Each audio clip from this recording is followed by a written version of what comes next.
శుక్లాంబరధరం విష్ణుం శశివర్ణం చతుర్భుజం ప్రసన్నవదనం ధ్యాయేత్ సర్వవిఘ్నోపశాంతయేత్. గురుర్బ్రహ్మా గురుర్విష్ణుః గురుర్దేవో మహేశ్వరః గురుః సాక్షాత్ పరబ్రహ్మ తస్మై శ్రీగురవే నమః. వ్యాసాయ విష్ణురూపాయ వ్యాసరూపాయ విష్ణవే నమో వై బ్రహ్మనిధయే వాసిష్ఠాయ నమో నమః. కూజంతం రామ రామేతి మధురం మధురాక్షరం ఆరుహ్య కవితాశాఖాం వందే వాల్మీకికోకిలం. శ్రుతిస్మృతిపురాణానాం ఆలయం కరుణాలయం నమామి భగవత్పాదశంకరం లోకశంకరం. వాగర్ధావివ సంపృక్తౌ వాగర్ధప్రతిపత్తయే జగతః పితరౌ వందే పార్వతీపరమేశ్వరౌ. సూక్తిం సమగ్రయతున స్వయమేవ లక్ష్మీః శ్రీరంగరాజమహిషీమధురైః కటాక్షైః. వైదగ్ధ్యవర్ణగుణగుంభనగౌరవైర్యాం కండూలకర్ణకుహరాः కవయోధయంతి. హైమోర్ధ్వపుండ్రమజహన్మకుటం సునాసం మందస్మితం మకరకుండలచారుకండం బింబాధరం బహుళదీర్ఘకృపాకటాక్షం శ్రీవేంకటేశముఖమాత్మని సన్నిధత్తాం. మనోజవం మరుతతుల్యవేగం జితేంద్రియం బుద్ధిమతాం వరిష్టం వాతాత్మజం వనరయూధముఖ్యం శ్రీరామదూతం శిరసా నమామి. ఆపదామపహర్తారం దాతారం సర్వసంపదాం లోకాభిరామం శ్రీరామం భూయో భూయో నమామ్యహం. శ్రీరామచంద్రం శ్రితపారిజాతం సీతాముఖాంబోరుహచంచరీకః సమస్తకల్యాణగుణాభిరామः నిరంతరం మంగళమాతనోతు. సింధూరారుణవిగ్రహాం త్రినయనాం మాణిక్యమౌళిస్ఫురత్తారానాయకశేఖరాం స్మితముఖీం ఆపీనవక్షౌరుహాం పాణిభ్యాం అళిపూర్ణరత్నచషకం రక్తోత్పలం బిభ్రతీం సౌమ్యాం రత్నఘటస్థరక్తచరణాం ధ్యాయేత్ పరేదంబికాం. హరి ఓం. పరమేశ్వర స్వరూపైన సభకి నమస్కారం.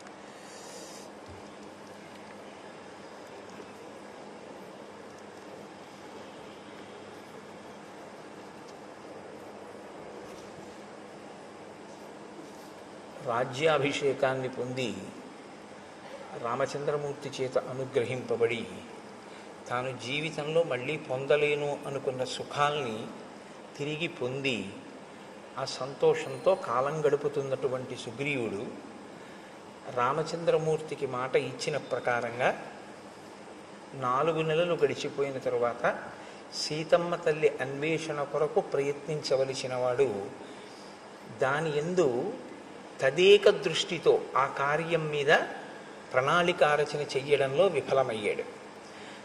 ఈలోగా శరదృతువు వచ్చేసింది.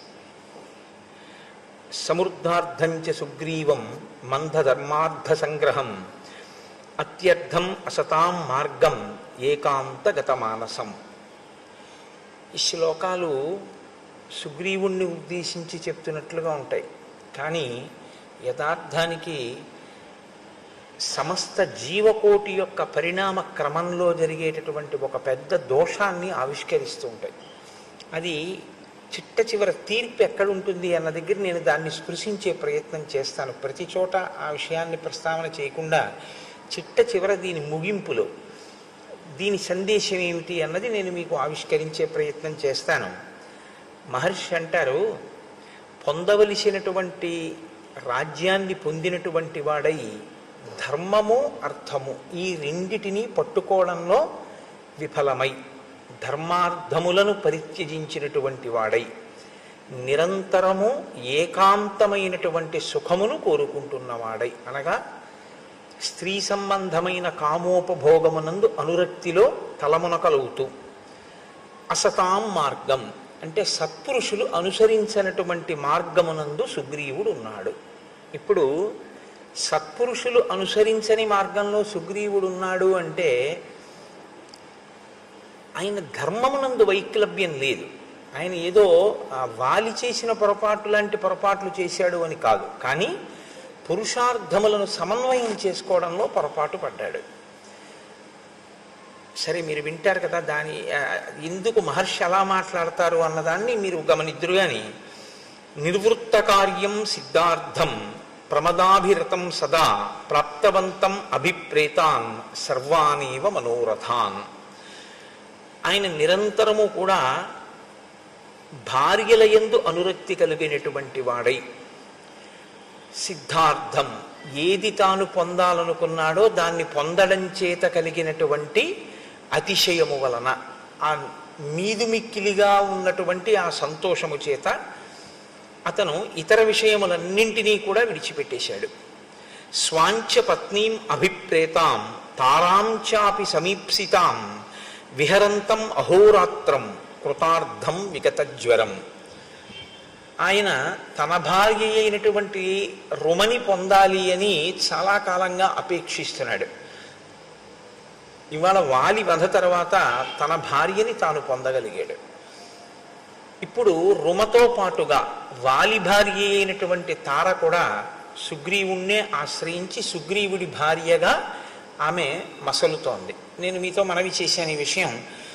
భర్త మరణించిన తరువాత సంధ్యావందనం చేసేటటువంటి అలవాటు ఉన్న వానర జాతిలో ఉన్న స్త్రీ ఆమె కోరుకుంటే ఆయన అన్నదమ్ముల్లో ఎవరినైనా పతిగా స్వీకరించవచ్చు. కాబట్టి ఇప్పుడు తార మళ్ళీ సుగ్రీవుణ్ణి భర్తగా స్వీకరించింది. కాతే కాంతా కస్తే పుత్ర సంసారోయమతీవ విచిత్ర కస్యత్వం తత్కుతయాయాత తత్వం చింతయ తదీయభ్రాత. శంకర భగవత్పాదులు అందుకే అంటారు, ఎవరు భార్య, ఎవరు బిడ్డలు, ఎవరు నువ్వు, ఎవరి కోసం ఎవరు. ఏదో కొద్ది రోజులు ఆ బాధ, ఆ శోకం, ఆ తర్వాత ఎవరి గొడవ వాళ్ళది. 11వ రోజు వచ్చేటప్పటికీ ఆస్తుల పంపకాల దగ్గర గొడవలు, వెళ్ళిపోయిన వాడిని తిట్టడం అన్ని చోట్ల సామాన్యమైనటువంటి విషయం. బీరువాలు తీయడం, తీసిన తర్వాత ఇదే ఈ నుంచింది అని దెబ్బలాడడం ఎన్ని చోట్ల చూడటం లేదు. కాబట్టి స్వాంచ ఆయన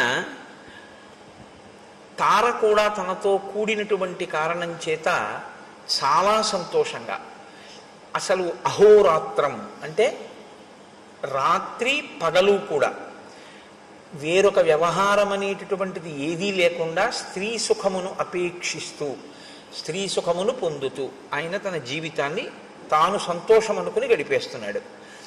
క్రీడంతమివ దేవేశం నందనేప్సరసాం గణైః మంత్రిషు న్యస్తకార్యంచ మంత్రిణాం అనవేక్షకం. తాను రాజుగా నిర్వహించవలసినటువంటి బాధ్యతలు కొన్ని ఉంటాయి.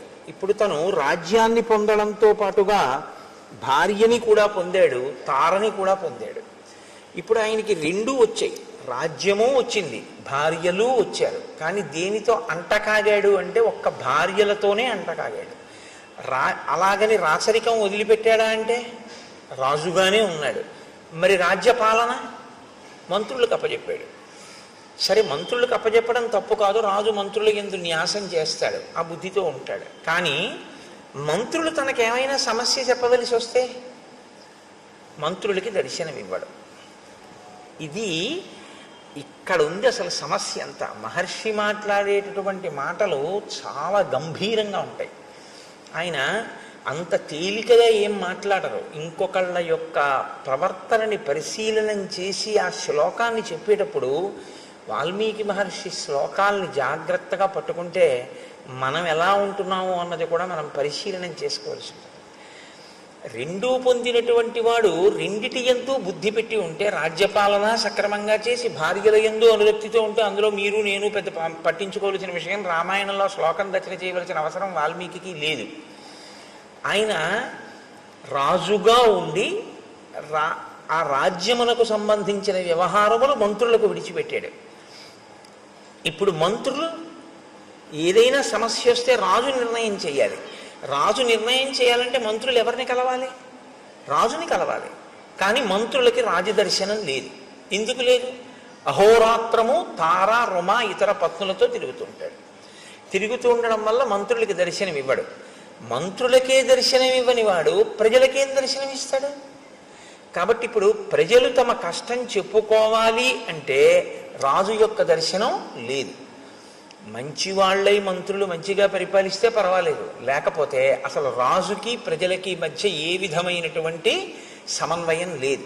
ప్రజలు ఎలా ఉన్నారో ఏమైపోతున్నారో ఆయనకు అనవసరం. ఆయన రాజుగా సుఖములను అనుభవించడానికి మాత్రం రాజపదవిని వాడుకుంటున్నాడు తప్ప, రాజపదవిని అనుభవిస్తున్నవాడు రాజుగా తన కర్తవ్యాన్ని చెయ్యడాన్ని విస్మరించాడు. ఇది మహర్షి యొక్క తీర్పు. కాబట్టి క్రీడంతమివ దేవేశం నందనేప్సరసాం గణైః మంత్రిషు న్యస్త కార్యంచ మంత్రిణాం అనవీక్షకం. దేవేంద్రుడు నందనవనంలో తన భార్యలతో విహరిస్తూ ఎంత సంతోషంగా గడుపుతాడో, అప్సరసలతో విహరిస్తూ ఎంత సంతోషంగా గడుపుతాడో, అలా ఆయన కూడా తన భార్యలతో నిరంతరము వనముల యందు ఉపవనముల యందు విహరిస్తూ కాలాన్ని గడిపేస్తున్నాడు. కానీ ఒక ఆయన ఉన్నారు, ఆయన మహాప్రాజ్ఞుడు, బుద్ధిమతాం వరిష్టం. ఆయన గుర్తిస్తున్నాడు, రెండిటినీ గుర్తిస్తున్నాడు. ఏ రెండిటిని గుర్తిస్తున్నాడు? రామచంద్రమూర్తి ఓర్పుని గమనిస్తున్నాడు, సుగ్రీవుడి యొక్క వైక్లభ్యాన్ని గుర్తిస్తున్నాడు. Do not stretch the string beyond the last degree of its elasticity అని ఇంగ్లీష్లో ఒక ప్రొవెర్బ్. అంటే తెలుగులో అయితే తెగేదాకా తాడు లాక్కండి అంటాం, కానీ అది ఇంకొంచెం బాగుంటుంది. స్థితిస్థాపక శక్తిని మించిపోయేంత వరకు మీరు లాగవద్దు. అంటే అది కొంచెం సాగగలిగిన శక్తి అన్నది కొంతకాలం ఉంటుంది. సాగగలిగిన శక్తిని దాటి మీరు లాగారనుకోండి, అది తెగిపోతుంది. ఓర్పు అన్నది కూడా అంతే. ఓర్పు పడుతున్నాడు కదా అని మీరు లాగారనుకోండి, ఆ ఓర్పు తెగిపోతుంది, అది భగ్నమైపోతుంది. అప్పుడు దాని స్థానంలో ఏమొస్తుంది అంటే, సహనము ఎక్కడ నశిస్తుందో అక్కడ రావడానికి ఉండేటటువంటిది ఒక్కటే ఉంటుంది, క్రోధం. విశేషమైనటువంటి కోపము ఒక్కసారి ఆవిర్భవిస్తుంది. కాబట్టి ఇప్పుడు హనుమ యొక్క బుద్ధి శక్తి ఎక్కడుందంటే, రామచంద్రమూర్తి యొక్క ఓపిక, రామచంద్రమూర్తి వేచి చూస్తున్న స్థితి, రామచంద్రమూర్తి యొక్క సహనము పరీక్షకి గురైపోతున్నటువంటి స్థితి వచ్చేస్తోంది. ఈయన ఏ కబురు చేయడు, ఈయన మంత్రుల మాట వినడు, ఈయన మంత్రులకి దర్శనం ఇవ్వడు, అహోరాత్రములు భార్యలతో గడుపుతున్నాడు. కాలము తనకి అనుకూలంగా ఉండాలి, ముందు తన భార్యను కూడా తీసుకొస్తే తప్ప నువ్వు నీ భార్యతో సుఖించకూడదని రాముడు అనలేదు. ఇప్పుడు వర్షాకాలం నువ్వు చాలా కష్టపడి ఉన్నావు, హాయిగా సంతోషంగా గడుపు. వర్షాకాలం అయిపోయిన తర్వాత సీతాన్వేషణమునకు ప్రయత్నం చెయ్యి అన్నాడు. వర్షాకాలం అయిపోతోంది అనగానే జాగరూకుడు కావాలి కదా. ఇంకా వర్షాకాలం అయిపోవచ్చింది అనేటప్పటికీ ప్రణాళిక సిద్ధంగా ఉండాలి. ఎందుచేత అంటే కార్యము ముందా ప్రణాళిక ముందా అంటే శబ్దము వెలుతురులో ఉంటాయి అవి. మీరు చూడండి, ఎప్పుడైనా ఒక పిడుగు పడుతోంది అనుకోండి, పిడుగు యొక్క ధ్వని ముందు రాదు, పిడుగుపాటు ముందు రాదు, వెలుతురు ముందు వస్తుంది. ముందు ఒక పెద్ద వెలుతురు కొడుతుంది. వెలుతురు కొట్టింది అంటే మీరు చెవులు మూసుకోవడం ఏదో చేస్తారమ్మో పిడుగు పడుతోందని. తర్వాత ధ్వని వస్తుంది, ధ్వని తర్వాత పిడుగు పడుతుంది. 3 అంచెల కింద ఉంటుంది తప్ప పిడుగుపాటు అంటే ఒక్కసారి పిడుగు పడిపోవడం ఉండదు. ముందు తెలుస్తుంది. ఒక కార్యం చెయ్యాలి అన్న దాంట్లో దక్షత అన్న మాటకు అర్థం ఏమిటంటే, పకడ్బందీగా దాన్ని ప్రణాళికారచన చెయ్యవలసి ఉంటుంది. ఇది ఇలా ఉండాలి, ఇలా ఉండాలి, ఇలా ఉండాలి అని కార్యమునకు అనుగుణంగా, కార్య సాఫల్యము కొరకు, మీ ఆనుకూల్యత కొరకు కాదు, కార్యంగా ఫలితాన్ని ఇవ్వడానికి కర్మ. మీరు ఎప్పుడు జ్ఞాపకం పెట్టుకోవాల్సి ఉంటుంది ఈ విషయాన్ని. కర్మ జడం, కర్మ తనంత తానుగా ఫలితాన్ని ఇవ్వదండి. అందుకే భగవాన్ రమణులు ఉపదేశసారం చేస్తే కర్మ తజ్జడం అంటారు. కర్మ జడమైనటువంటిది. అది ఇప్పుడు ఇది ఎంత జడమో అంటే తనంత తానుగా దీనికి ఏమీ నిర్వహణ శక్తి ఎలా ఉండదో, ఒక విద్యుత్తు దీంట్లో ప్రసరిస్తే ఇది పనిచేస్తూ ఉంటుంది. అలా కర్మ కూడా జడం. మీరు ఒక కర్మ చేశారనుకోండి, దాని వలన ఫలితం వస్తుందా అని నన్ను అడిగితే నేనేం చెప్పవలసి ఉంటుందంటే రాదు అని చెప్పడమే న్యాయమై ఉంటుంది. అదే న్యాయమైనటువంటి జవాబు. ఎందుకంటే నేను అభిషేకం చేశాను, నాకు ఫలితం వస్తుందా అని మీరు అడిగారు అనుకోండి, మీ మనసు అక్కడ పెట్టారా అని అడగవలసి ఉంటుంది. మీరు కేవలంగా ఓ నీళ్లు పోయడమో ఓ పాలు పోయడమో చేసినంత మాత్రం చేత మీకు దాని వలన ఫలితం ఏం వచ్చేది. కానీ ఏదో హీనపక్షంలో మీరు ఒక కార్యం చేశారు కాబట్టి, ఏదో అభిషేకం చేశాననేటటువంటి నటన యందు కూర్చున్నాడు కాబట్టి ఏదో కొంత ప్రయోజనం సిద్ధించవచ్చు. కానీ అభిషేక ప్రయోజనం ఎప్పుడు సిద్ధిస్తుందంటే, మీరు భక్తితో మీ మనస్సుని అక్కడ పెట్టినప్పుడు. మీ మనస్సుని అక్కడ పెట్టినప్పుడు ఒక్కొక్కసారి ఏమవుతుందంటే పదార్థముల అవసరం ఉండదు, కర్మ అవసరం ఉండదు. కర్మ మనసు చేసేస్తుంది. మనసుకు ఆ శక్తి ఉంది. అందుకే దానికి స్వప్న వస్తుంది. మనసుకున్న బలం, మనసుకున్న బలహీనత రెండు ఒకటే బలహీనత, అదే బలం. మనసుకి ఏది బలహీనతో దాన్ని మీరు బలంగా మార్చగలిగితే మీరు ధన్యులు. మనసుకి ఏది బలమో దాన్ని మీరు బలహీనతగా మార్చుకుంటే మనం అధములం, అంతే తేడా. నీ మాట స్పష్టంగా లేదు అంటారు మీరు, నాకు తెలుసు. మీరు ఒక కర్మ చేస్తున్నారనుకోండి, ఆ కర్మ చేసే ముందు దాని యందు శ్రద్ధ అంటే భక్తి, అది ఎందుకు చేస్తున్నాం మనం అన్న విషయం మీద కొంత అవగాహన ఉండాలి. అది దీని కొరకు ఉద్దేశింపబడింది అన్నప్పుడు ఆ కోణంలోనే మీరు దాన్ని చేయవలసి ఉంటుంది తప్ప ఏదో కర్మని కర్మగా చేశారనుకోండి. అన్నవరం సత్యనారాయణ స్వామి వారి వ్రతం 116 గంటలు కూర్చుని చేశాయనుకోండి, మీరు 116 మందిని త్రికరణ శుద్ధిగా చెప్పండి ఎందుకు చేశారు అని అడిగారు అనుకోండి. మేమందరం మా అమ్మాయి పెళ్లి కోసం చేశాం అన్నారు అనుకోండి, ఇప్పుడు చెయ్యకుండా చూస్తున్న ఆయన కూతురు పెళ్లి సెటిల్ అవ్వచ్చు. అదేమిటండి అని మీరు అడగచ్చు. ఈయన నవగ్రహ మంటపాన్ని ఆవాహన చేస్తూ సెల్ ఫోన్ మాట్లాడతాడు. ఇంకేమి పూజ అది? అది వ్రతం కాదు, అది వ్రతభంగం. వ్రతములు చేయుచునొక్కమారైన ఎవ్వారిని విచారించినన్ వ్రతభంగంబులు మానునట్టి వరదున్ వామాక్షులు ఇక్షించియున్ గత చేలా ప్లవనంబు నీడు వ్రతభంగంబంచు పాలతటన్యస్తకరబ్జలై సరసలీలను రొక్కిరట్లందరూ అంటారు పోతన గారు కాత్యాయని వ్రతం గురించి మాట్లాడుతూ. ఎవరు మనసు తీసుకెళ్ళి అక్కడ పెట్టాడో వాడికి పదార్థము యొక్క అవసరం లేకుండా వాడు సృజించగలడు. స్వప్నం అందుకే కదండి వచ్చింది. స్వప్నంలో మీ శరీరం ఏమీ వెళ్ళదు, మీ కళ్ళేమీ చూడవు, మీరేం వెళ్ళరు. కానీ స్వప్నావస్థ మీరు జాగృతి యందు ఎలా ఉన్నారు అన్నదానికి ఒక రుజువు. మీరు నిజంగా జాగృతులు అంటే మీ ఇంద్రియములు తెలివిగా ఉండగా మీ ఇంద్రియములన్నీ ఆ వస్తువునే పట్టుకుని ఉంటే మనసు ఏం చేస్తుందో తెలుసా అండి? మీరు నిద్రపోయినప్పుడు మీ ఇంద్రియాలు ఏం పట్టుకున్నాయో దాన్నే మీకు చూపిస్తుంది, ఇంకొక దాన్ని చూపించదు. నేను రామాయణం మీద తదేక దృష్టితో ఉండి రామాయణం చెప్తున్నాను అనుకోండి, నాకు రాత్రి కల ఏం రావాలంటే సీతారాముల యొక్క పాదార్చన నేను చేస్తున్నట్టు కల వస్తే నేను చెప్పిన రామాయణానికి నేను సిద్ధి పొందుతున్నాను అని గుర్తు. ఎందుకని? నాకు నిజంగా రామాయణం చెప్పేటప్పుడు ఆ సీతారాముల మీద అంత భక్తి విశ్వాసాలతో నా మనసు పొంగిపోయినది నిజమైతే, నేను రామాయణం చదువుకునేటప్పుడు అంత భక్తితో అంత ప్రీతితో నేను చదువుకుని నాకు ఎప్పుడూ ఆ రాముడే ఆ సీతమ్మే జ్ఞాపకానికి వస్తే నా కలలో మనసు ఏం చేస్తుందంటే, ఈ కన్ను చూడనిది, ఈ చెవి విననిది, ఈ చెయ్యి ముట్టుకోవడానికి పక్కన లేని తులసి దళాల్ని తీసుకొచ్చి సీతారాముల పాదములను రాత్రి నా కన్నుల ముందుంచుతుంది. కదలని ఈ చెయ్యి కదిలి, కదలని అంటే బాహ్యంలో కదలని చెయ్యి ఆంతరమునందు కదిలి అక్కడ లేని తులసి దళాల్ని తీసి ఆయన పాదముల మీద వేస్తుంది. అలా వేసింది అంటే ఖచ్చితంగా నువ్వు రామానుగ్రహాన్ని పొందుతున్నావు అని గుర్తు. ఎప్పుడు పొందింది అలాగా? ఓ కళ నువ్వు రా, నాకు సీతారాముల కల్లోకి రావాలి, నేను కల్లో సీతారాముల పాదాల మీద తులసి దళాలు వెయ్యాలని మీరు సంకల్పం చేసి పడుకోండి, వస్తుందేమో? రాదు. మీరు దేన్ని చూశారో ఎక్కువ మీ బుద్ధి దేని మీద ఉందో దాన్ని పట్టుకుంటుంది మనసు. పట్టుకుని దాన్ని సృష్టిస్తుంది, కల్లో సృష్టించి తీసుకొస్తుంది. తీసుకురావడం కూడా ఎలా తీసుకొస్తుందో తెలుసా అండి? మనసుకున్న చాలా గొప్ప బలం అదే. క్షేత్రాన్ని సృష్టించేస్తుంది. మీరు క్షేత్రానికి వెళ్ళక్కర్లేదు, క్షేత్రాన్ని మీలోకి తెస్తుంది. జాగృతిలో మీరు క్షేత్రంలోకి ఎడతారు. మీరు బాగా పట్టుకోవాలి అంటే, ఇప్పుడు నేను జాగృతిలో ఉన్నాను అనుకోండి, నేను లేచి ఉన్నాను అంటే నా ఇంద్రియములు లేచి ఉన్నాయి, నా కళ్ళు చూస్తున్నాయి, నా చెవులు వింటున్నాయి, నా స్పర్శ తెలుస్తోంది.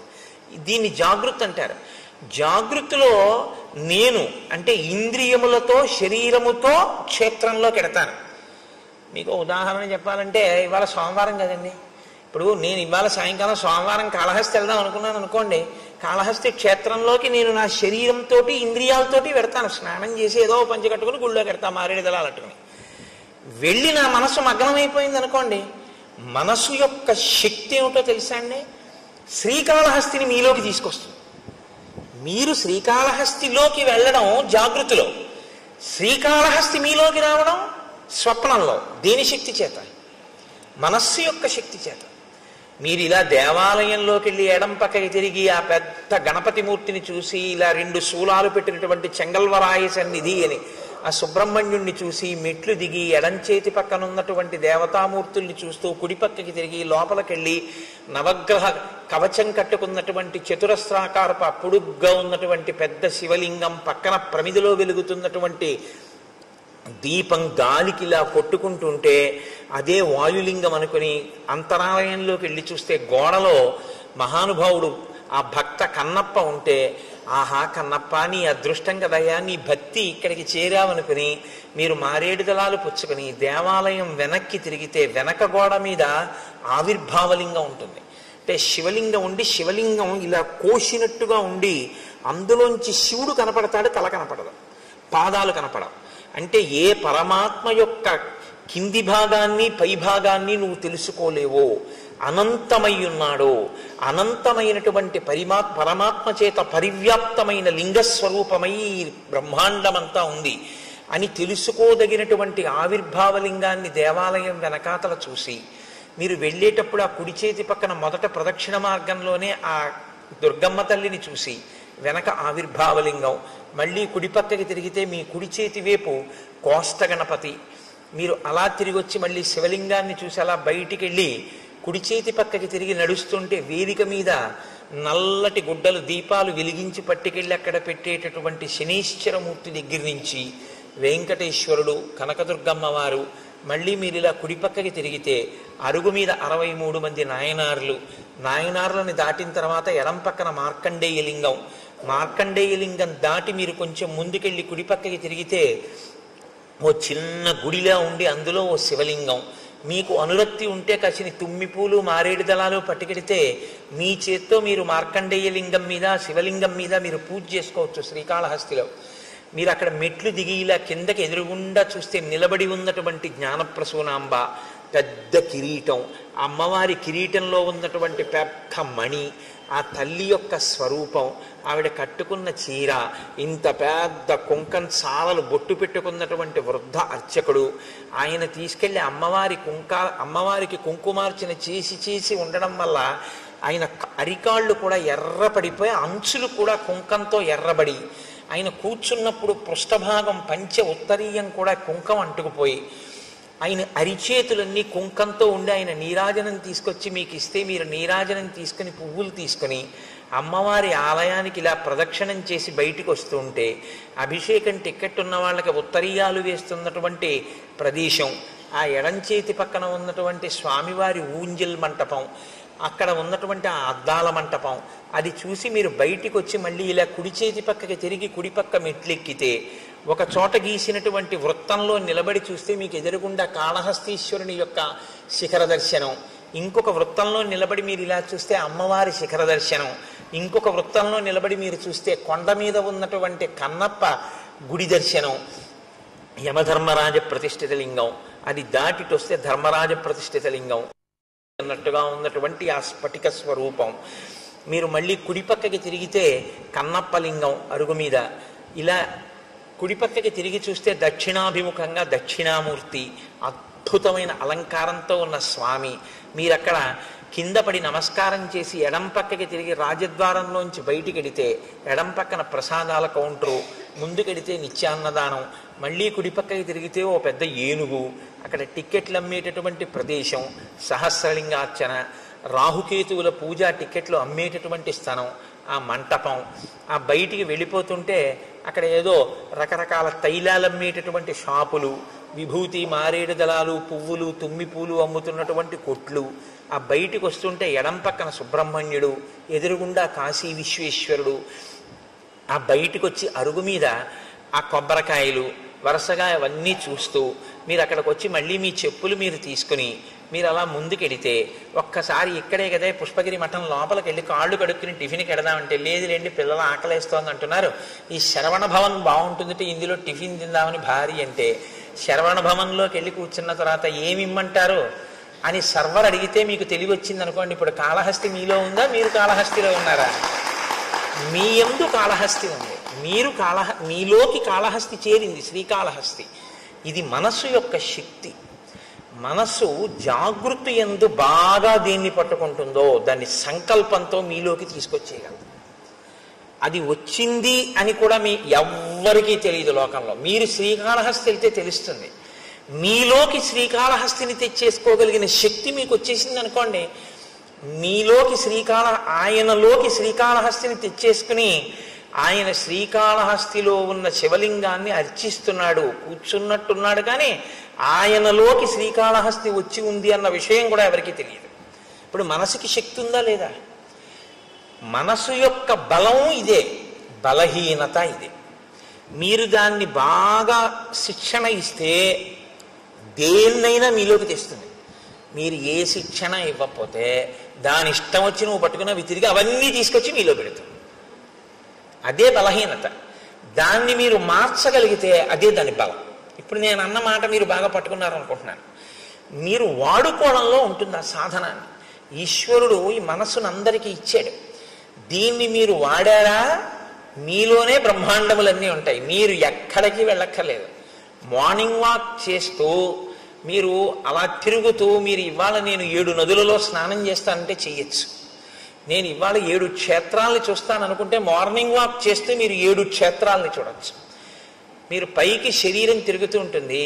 మీరు శృంగేరి వెళ్ళిపోయి శృంగగిరిలో ఉన్నటువంటి శారదాంబ దేవాలయాన్ని, ఆ విద్యాశంకరుల దేవాలయాన్ని, తుంగా నదిని, కప్పకి నీడపట్టిన పాము, స్నానం, చేపలు, ఆ మరమరాలు వేసినట్టు మీరు స్నానం చేసి మీరు ఆ వారధి దాటి ఆ పావులుంటాయి జాగ్రత్త అని బోర్డులో ఉన్న వనంలోంచి వెళ్ళి ఎదురుగుండా చంద్రశేఖర భారతీ స్వామి మొదలైన మహాపురుషుల యొక్క సన్నిధానాలు చూస్తూ ఎడం పక్కకి తిరిగి పూర్వం ఉన్నటువంటి గురువులందరూ కూడా అక్కడ ఉండే అభిషేకాలు కూడా చేస్తే ఇరుగ్గా ఉన్నటువంటి ప్రాంగణంతో కూడుకున్న గురునివాస్ని, ఆ పక్కన ఉన్న విశాలమైన భవంతిని, అందులో ఉన్న పెద్ద హాల్ని, అక్కడ పెట్టినటువంటి శంకరాచార్యుల వారిని, స్వామివారికి బహూకరింపబడిన పెద్ద తంజావూరు వీణ, వాటినన్నింటినీ మీరు చూస్తూ శంకర భగవత్పాదులు, వారి శిష్యులు, ఆ గోడలు, వేదిక, తెర తీసేటప్పటికి వచ్చి కూర్చున్న భారతీ తీర్థస్వామి,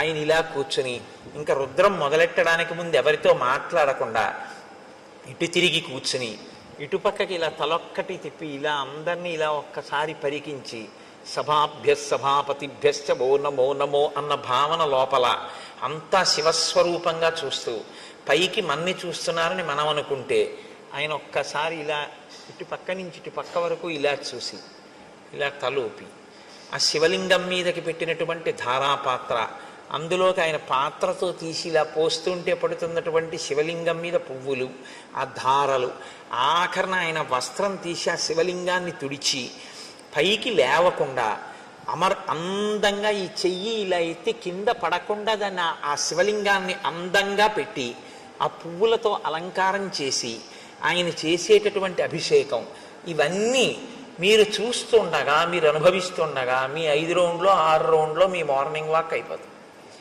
శరీరానికి వ్యాయామం అయింది, మనసుకి శృంగేరి దర్శనం అయిపోయింది. మనసుకు ఆ శక్తి ఉంది. శరీరం తిరుగుతూ ఉంటుంది, మనస్సు విడిపోయి వెళ్ళిపోతుంది, ఎటు కావాలంటే ఇటు వెడుతుంది. దాన్ని మీరు అలవాటు చేస్తే శృంగేరి వెళ్తుంది, మీరు అలవాటు చేస్తే గంగానదికి వెడుతుంది, మీరు అలవాటు చేస్తే కాశీ వెడుతుంది, మీరు అలవాటు చేస్తే మీరు ఎక్కడికి వెళ్ళమంటే అక్కడికి వెళ్తుంది. ఎప్పుడు మీరు జాగృతిలో మనసును అక్కడ పెడితే, మీరు శృంగేరి వెళ్ళినప్పుడు మీ మనసు అక్కడ పెడితే మీ మనసు తర్వాత శృంగేరిని చేస్తుంది. ఇప్పుడు మీరు శృంగేరి శరీరంతో వెళ్ళి మీ మనసు కాకినాడలోనే ఉందనుకోండి, శృంగేరిని మీలోకి తేవడం ఇక మనసుకి సాధ్యం కాదు. అదే దాని బలహీనత, అదే దాని బలం కూడా. ఇప్పుడు మీరు దాని బలాన్ని బలంగా మీరు వాడుకోగలిగితే అది మీకు ప్రయోజకత్వాన్ని సాధించి పెడుతుంది. అది మీకు చేత కాకపోతే ఆ మనసే బంధనానికి గురి చేస్తుంది.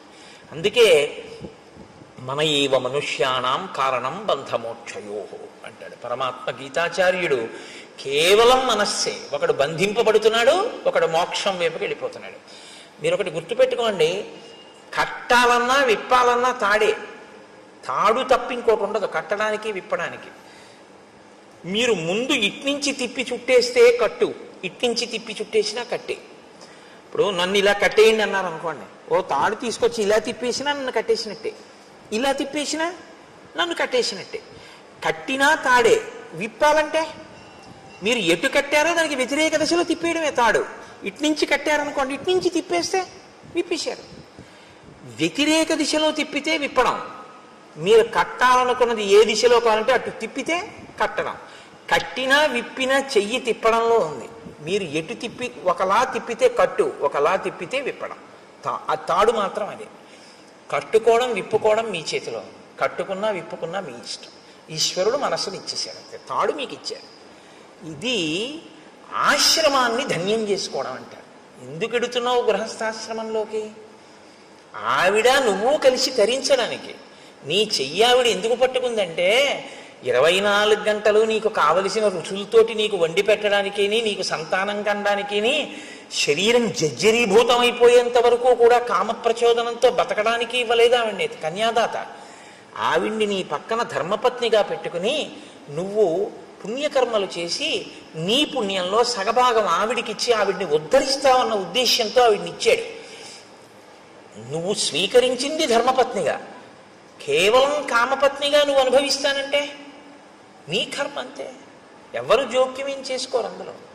కానీ పాడైపోవడం అనేది మాత్రం జరిగిపోతుంటుందంతే. కాలం ఆగదు కదండి, వెళ్ళిపోతుంది కాలం. ఆ కాలంలో నువ్వు ఏం పట్టుకున్నావో, కామం ఒక్కటే పట్టుకున్నావు. ఏది వదిలిపెట్టేశావో, ధర్మముతో అర్థాన్ని, ధర్మానికి కామాన్ని ముడేయడం మర్చిపోయావు. కామము ధర్మబద్ధమే కావచ్చు, భార్యతోనే ఉన్నావు, కానీ కాలమంతా దానికే ఉపయోగించావు. ఇప్పుడు మరి మిగిలినవి ఏమైపోయాయి? పురుషార్థాలు. మరి ధర్మం ఏది, అర్థం ఏది? అప్పుడు ఇంకా మరి ఒక పురుషార్థంతోనే పట్టు కూర్చుంటే జీవితం ఏది? మితిమీరిన వ్యామోహమైంది తప్ప అది పురుషార్థ సమన్వయం ఎలా అయింది? పాడవుతున్నట్ట, సన్మార్గంలో ఉన్నట్ట. అందుకనన్నారు మహర్షి, సత్పురుషుల మార్గమును విడిచిపెట్టాడు అన్నారు.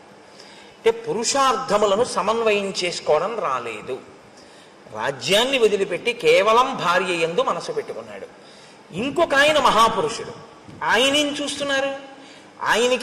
ఆయన తిరిగారు ఈయనతో పాటే, హనుమ. ఆయన అప్పుడు ఆయనకి ఒకటే, ఇప్పుడు ఆయనకి ఒకటే. ఇప్పుడు ఆయన ఏం ఆలోచిస్తున్నారు?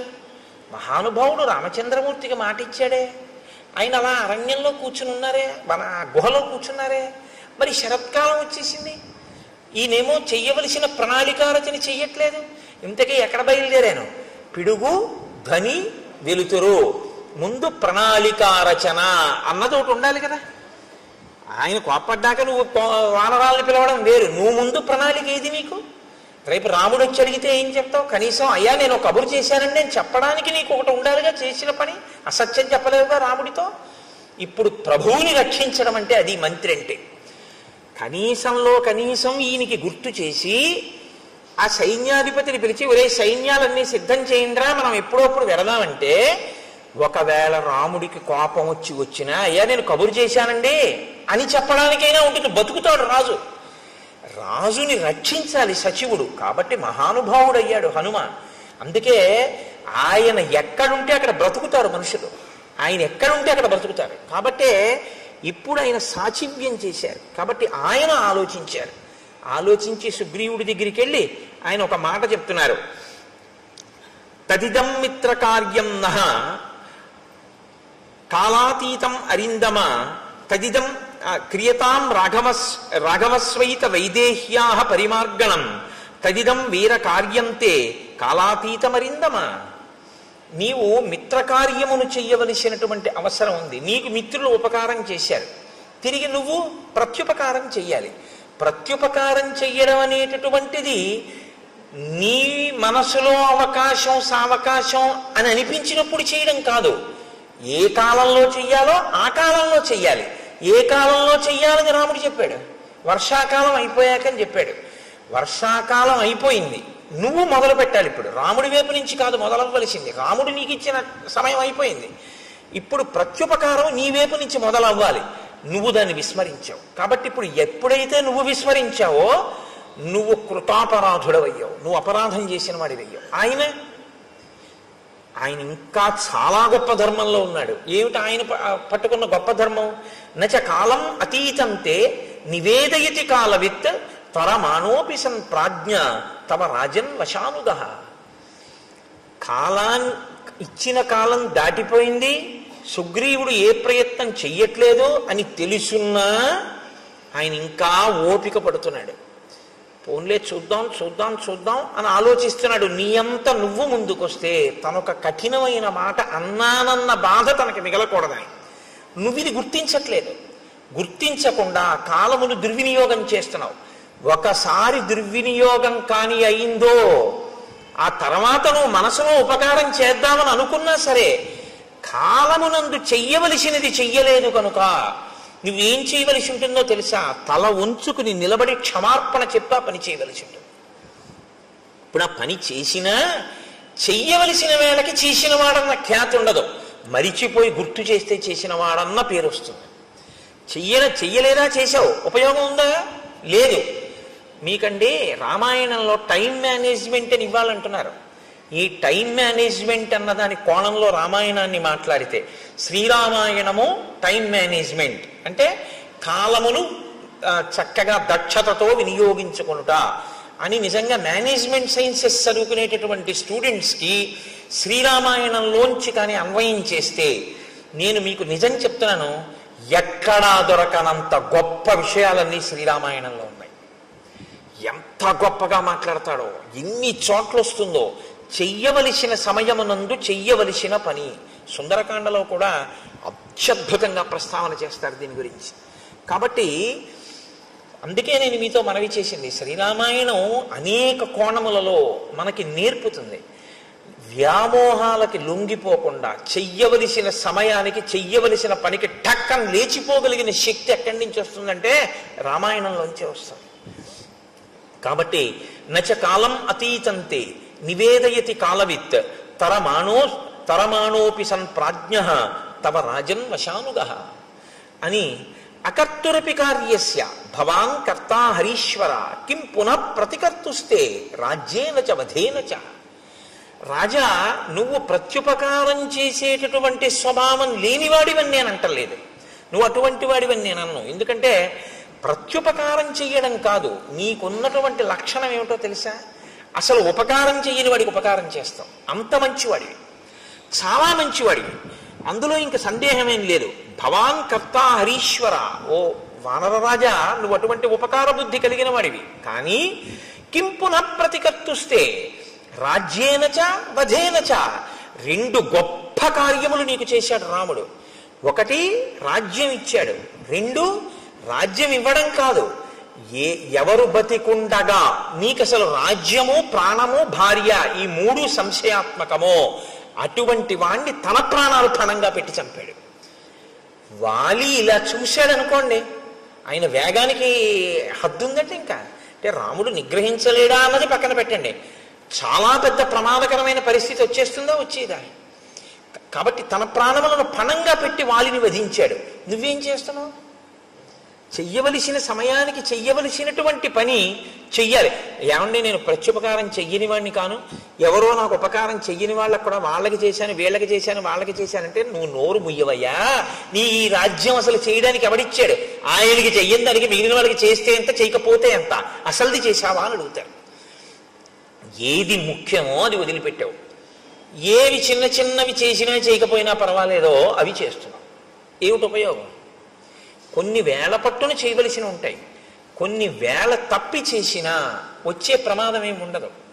అవి వేల పట్టును చేయవలసినవి వేల పట్టును చేసేయాలి మీరు. దానికి మీరు ఇంక ఎంత ఖచ్చితంగా ఉండాలంటే అందులో ప్రత్యేకమైనటువంటి క్రమశిక్షణ ఉండాలి. ప్రత్యేకించి బ్రాహ్మీ ముహూర్తంలో అంటే ఉదయం వేళలో ఎంత త్వరగా వీలైతే అంత త్వరగా పూజామందిరంలోకి వెళ్ళిపోవాలి. పూజామందిరంలోకి వెళ్ళడానికి తను దానికి సిద్ధపడడానికి మధ్యలోకి ఎంతో అవసరమైతే తప్ప, అసలు తప్పించడానికి కుదరకపోతే తప్ప మీరు ఎట్టి పరిస్థితుల్లోనూ ఏ కార్యాన్ని దాని మధ్యలోకి రావడాన్ని మీరు అనుమతించకూడదు. ఉదయం లేవడము అంటే దీని కొరకు, పూజామందిరంలోకి వెళ్ళిపోవడం కొరకే.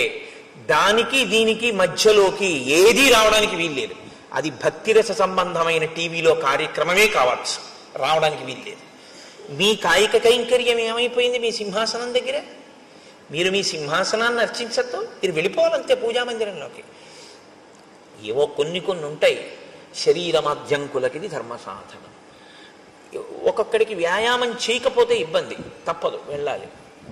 వాడి కర్మ, వాడికి భక్తి ఉన్నా వెళ్ళాలి. కానీ నేను మీతో మనవి చేసేది అదే, అప్పుడు కూడా మీరు మానసికం చేసేయచ్చు. ఇతరుల దృష్టిలో మీరు వాకింగ్కి వెళ్ళినట్టు ఉండొచ్చు, కానీ మీరు దాన్ని ఈశ్వరారాధనగా మార్చుకోవచ్చు. మీరు బెంగ పెట్టుకోక్కర్లేదు, అయ్యో నేను చేయలేకపోతున్నానని అనుకోక్కర్లేదు. ఆ ఆర్తిని ఈశ్వర పూజగా మలుచుకుని శరీరంతో వ్యాయామం చేసి రాగానే మీరు వెళ్ళిపోవాలంతే పూజా మందిరంలోకి. తప్ప ఇక దాని మధ్యలోకి ఇంకోటి వచ్చేసింది అంటే మీ శ్రద్ధ నశించిపోయింది అని గుర్తు.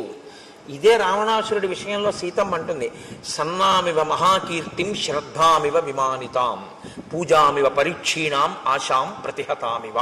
ఉపాసన రహస్యాలు చెప్పింది కాబట్టి సుందరకాండే.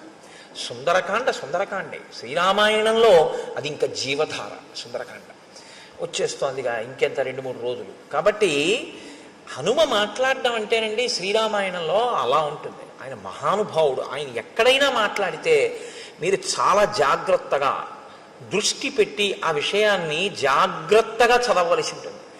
చదివి ఇది నా జీవితంలో అన్వయం చేసుకునేటప్పుడు ఎక్కడ వస్తోంది పొరపాటు, దీన్ని నేను ఎక్కడ దిద్దుకోవలసి ఉంటుంది అన్నది మీరు ఆలోచించుకుని మీరు వెంటనే మీ జీవితంలోకి సమన్వయం చేసుకోవడంలో కృతకృత్యులు కావాలి. అప్పుడు రామాయణం మీకు ఉపయుక్తం అవుతుంది. కాబట్టి రాజా నువ్వు తొందరపడవలసి ఉంటుంది. ఉండి వెంటనే రాముడికి ప్రత్యుపకారం చెయ్యి. ఇప్పుడు హనుమ చెప్పిన మాట అంటే వింటాడు. వినడం సుగ్రీవుడి లక్షణం, వినకపోవడం రావణాసురుడి లక్షణం. తప్పు చేయడం తప్పు కాదు, వినగలిగినటువంటి ప్రజ్ఞ ఉంటే బయటికి వస్తాడు, పర్వాలేదు. కాబట్టి ఇప్పుడు ఆయన వెంటనే నీలుణ్ణి పిలిచాడు. పిలిచి సందిదేశాతిమతిమాన్ నీలం నిత్య కృతోద్యమం దిక్షు సర్వాసు సర్వేషాం సైన్యానాం ఉపసంగ్రహే. అన్ని దిక్కుల నుండి వానరములన్నిటినీ కూడా పిలిపించి సిద్ధంగా ఉంచు, మనం రామకార్యం మీద వెడదాం. ఇదొక్కటి చెప్పి మళ్ళీ మర్చిపోయాడు. అంతే. మళ్ళీ మధుసేవనం, మళ్ళీ భార్యలతో రమించడం, అందులో పడిపోయాడు. కానీ ఈ మాట సుగ్రీవుణ్ణి బతికించేసింది. అది ప్రభువుని బతికించడం అంటే. ఈ ఒక్క మాట చెప్పి ఉండకపోతే నిజంగా సుగ్రీవుడు చెప్పుకోవడానికి ఏమీ లేదు లక్ష్మణుడితోటి రాముడితోటి. ఇది నీలుడికి చెప్పాడు కాబట్టి బతికిపోయాడు సుగ్రీవుడు. ప్రాణభిక్ష పెట్టారండి హనుమ. సచివుడు మంత్రి అంటే అర్థం ఏమిటంటే నిర్మోహమాటంగా తన మీద పరిపాలన చేసేటటువంటి ప్రభువు యొక్క హితాన్ని ప్రజాహితాన్ని కోరి అందులో ఏ మొహమాటం లేకుండా సలహా చెప్పగలిగినటువంటి ప్రజ్ఞ ప్రకాశించిన వాణ్ణి మంత్రి అని పిలుస్తారు. అలా ఉండాలి సచివుడు అంటే. కాబట్టి హనుమ వెళ్ళి అంత ధైర్యంగా సుగ్రీవుడితో మాట్లాడారు. నీలుణ్ణి పిలిచి ఆదేశం ఇచ్చాడు. ఇచ్చిన తరువాత ఆ నీలుడు బయలుదేరాడు అని మనం అనుకోవలసి ఉంటుంది. ఇప్పుడు హనుమ ఏది ఊహించారో అది నిజమవుతాం. మహాత్ముల ఊహలు ఎందుకు పోతాయండి? ఉత్తినే పోవు. శరత్కాలం వచ్చేసింది. శరత్కాల చిహ్నములను వర్ణించాడు రామచంద్రమూర్తి లక్ష్మణుడితోటి. వర్ణించి ఆ లక్ష్మణునితో ఒక మాట చెప్పాడు. అన్యోన్యబద్ధ వైరాణం జిగీషూణాం నృపాత్మజ ఉద్యోగ సమయ సౌమ్య పార్థివానాం ఉపస్థిత. ఇయం సా ప్రథమా యాత్ర పార్థివానాం నృపాత్మజ నచ పశ్యామి సుగ్రీవం ఉద్యోగంచ తథావిధం. ఇప్పుడు శరదృతు వచ్చింది కాబట్టి ఆకాశం అంతా పిండారబోసినట్టుగా వెన్నెల ప్రకాశిస్తూ ఉంటుంది. కాబట్టి విశేషమైన చలిగాలులు కాని వర్షాలు కాని ఉండవు, వేడి ఉండదు. కాబట్టి రాజులందరూ కూడా జైత్రయాత్రలు చేస్తూ వాళ్ళు మనసులో విజయం పొందాలన్న ఆకాంక్షని నెరవేర్చుకునేటటువంటి సమయము ఆసన్నమైపోయింది. ఆ దిశగా ఉద్యోగం చేస్తున్నారు. ఉద్యోగం అంటే ప్రయత్నం. ఆ దిశగా రాజులందరూ ప్రయత్నం చేస్తున్నారు. నేను కూడా సీతమ్మ యొక్క ఎడబాటు వలన కలిగినటువంటి శోకము నుండి బయటికి రావడం కొరకు రావణాసురుని మీద యుద్ధానికి వెళ్ళవలసి ఉంది. కానీ ఎవరు నాకు ఇందులో తోడ్పడాలో ఆ తోడ్పడవలసినటువంటి ప్రధానమైన వ్యక్తి అయిన సుగ్రీవుడు మాత్రం అసలు దీని గురించి పట్టించుకున్నట్లు లేదు, విస్మరించాడు. అసలు ఇటువంటి ప్రయత్నం ఒకటి చెయ్యాలి అన్న ఆలోచన ముందు ఎవరికి రావాలో, ఇప్పుడు ఎవరికి వస్తే తప్ప కదలదో ఆయనకి రాలేదు. అంటే రాముడు ఒక్కడు చేయలేడా అండి? నరుడి కథగా మీరు వినండి. నేను మీతో తరచూ మనవి చేస్తున్నాను. ఇప్పుడు ఈ ఆక్రోశంలోంచి ఏ మాట వస్తుందో అదే వస్తుంది. మన్ని ఒక ఆయన పట్టించుకోలేదనుకోండి, అస్సలు ఏ ప్రాధాన్యత ఇవ్వకుండా, ఏమీ పట్టించుకోకుండా, నేను చేస్తానులేండి తప్పకుండానని అసలు ఆయన చేయడానికి దాని గురించి ఆలోచనే లేదనుకోండి, అప్పుడు మీరేమంటారు? అవును, నా గురించి ఎందుకు పట్టించుకుంటాడు, ఇప్పుడు నా అవసరం ఏం లేదుగా, ఇప్పుడు నా పని ఆయనకి ఏం లేదు, నన్ను చేతకానివాడు అనుకుంటున్నాడు, నేనేం చేయలేను అనుకుంటున్నాడు, అందుకని ఇప్పుడు నా గురించి అసలు ఆలోచన ఎందుకు చేస్తాడు? నేను వెళ్ళి ఆయన్ని అడిగితే చేసి పెడతానన్నాడు, కానీ కనీసం ఏమన్నా నేను ఇలా చేస్తాను చేయట్లేదు, మీ మాట నాకు జ్ఞాపకం ఉందని కూడా అంటలేదు. చూసావా, అంటాడా? అండా. నరుడన్నవాడి మనస్వభావం అలాగే ఉంటుంది. దీని తర్వాతి మాట అదే రావాలి. అలా రాకుండా ఏదో త్రికాల వీధిలా, వశిష్ఠుల్లా, విశ్వామిత్రుల్లా నాకు తెలుసు నీలుణ్ణి పంపించాడు, ఆ తర్వాత వ్యామోహంలోంచి బయటకు వస్తాడు, ఇలా మాట్లాడాడు అనుకోండి, నరుడు అవడు. నేను అందుకే మీకు తరచు మనవి చేస్తుంటాను, శ్రీరామ కథ నరకథ. ఒక నరుడు ఎలా ప్రవర్తిస్తాడో అలాగే మాట్లాడతాడు అని చెప్తుంటాను. కాబట్టి ఆయన అన్నాడు, అనాదో హృతరాజ్యోయం రావణేన చ దర్శిత దీనో దూరగృహ కామి మాం చైవ శరణంగతః. లక్ష్మణ, సుగ్రీవుడు ఏమనుకుంటున్నాడో తెలుసా? అనాథో, నేను అనాథుణ్ణి, నాకెవరు లేరు, నన్ను పట్టించుకునే వాళ్ళు లేరు. హృతరాజ్యోయం, నా రాజ్యం పోయింది. రావణేనచ దర్శిత, నేను రావణుడి చేత అవమానింపబడిన వాణ్ణి. దీనో, దీనుణ్ణి, నా భార్యని నేను రక్షించుకోలేని స్థితిలో ఉన్నవాణ్ణి. దూరగృహ, ఇంటి నుంచి చాలా దూరంగా ఉన్నాను, కష్టం చెప్పుకోవడానికి కూడా ఎవరూ లేరు. కామి, భార్య గురించి పరితపిస్తున్నటువంటి వాణ్ణి. మాం చైవ శరణంగతః, నేను ఆ సుగ్రీవుణ్ణి శరణాగతి చేసి ఉన్నవాణ్ణి. కాబట్టి ఇప్పుడు ఆయన అనుగ్రహాన్ని బట్టిన జీవితం తప్ప నా గురించి ఆయన పట్టించుకోవాలని ఎక్కడుంది లక్ష్మణ? ఈ మాట లక్ష్మణుడికి కోపం తెప్పిస్తుందా తెప్పించదా? అన్నయ్య ఏడిస్తే చూడలేని స్వభావం అనుకోండి. ఒక ఆయనకి రక్తం చూస్తే కళ్ళు తిరిగి పడిపోతాడు. ఆయన్ని తీసుకెళ్ళి మీరు నా గోరు చుట్టూ ఆపరేషన్ చేసేటప్పుడు నువ్వు నా చెయ్యెట్టుకో అంటే మీరు బాగానే ఉంటారు. ఆయన్ని తర్వాత మీరు సోడా క్యారేజ్ ఆయనకి తేవాలి కదా. ఆయన రక్తం చూస్తే తట్టుకోలేడు అన్నప్పుడు మీరు ఆయన్ని తీసుకెళ్ళకూడదు మీ గోరు చుట్టూ ఆపరేషన్ చేయించుకోవడానికి కదండి. అంతేకాని మరి లక్ష్మణుడు రాముడి ఖేదాన్ని చూడలేడని రాముడికి తెలుసు, మరి ఎందుకు మాట్లాడుతున్నాడు అంటే ఒక్కొక్కసారి లోపల ఉన్నటువంటి శోకాన్ని ఆపడాన్ని నిగ్రహించడం ఎవ్వరికైనా సాధ్యం కాని స్థితి వస్తుంది. నరుడంటే అంతే. మనుష్యుడు అన్న మాటకు అర్థం ఏమిటంటే నిగ్రహించలేనంత బాధ కలుగుతుంది. అది తన భార్య విషయంలో కలిగితే ధర్మబద్ధం అండి. అది పరకాంత ఎందుకు కలిగితే తప్ప తన భార్య ఎందుకు కలిగితే వేళ దాటిపోతోంది, శరదృతువు కూడా వచ్చేసింది. మరి ఆయన బాధపడ్డాడంటే అందులో తప్పే ఉంది.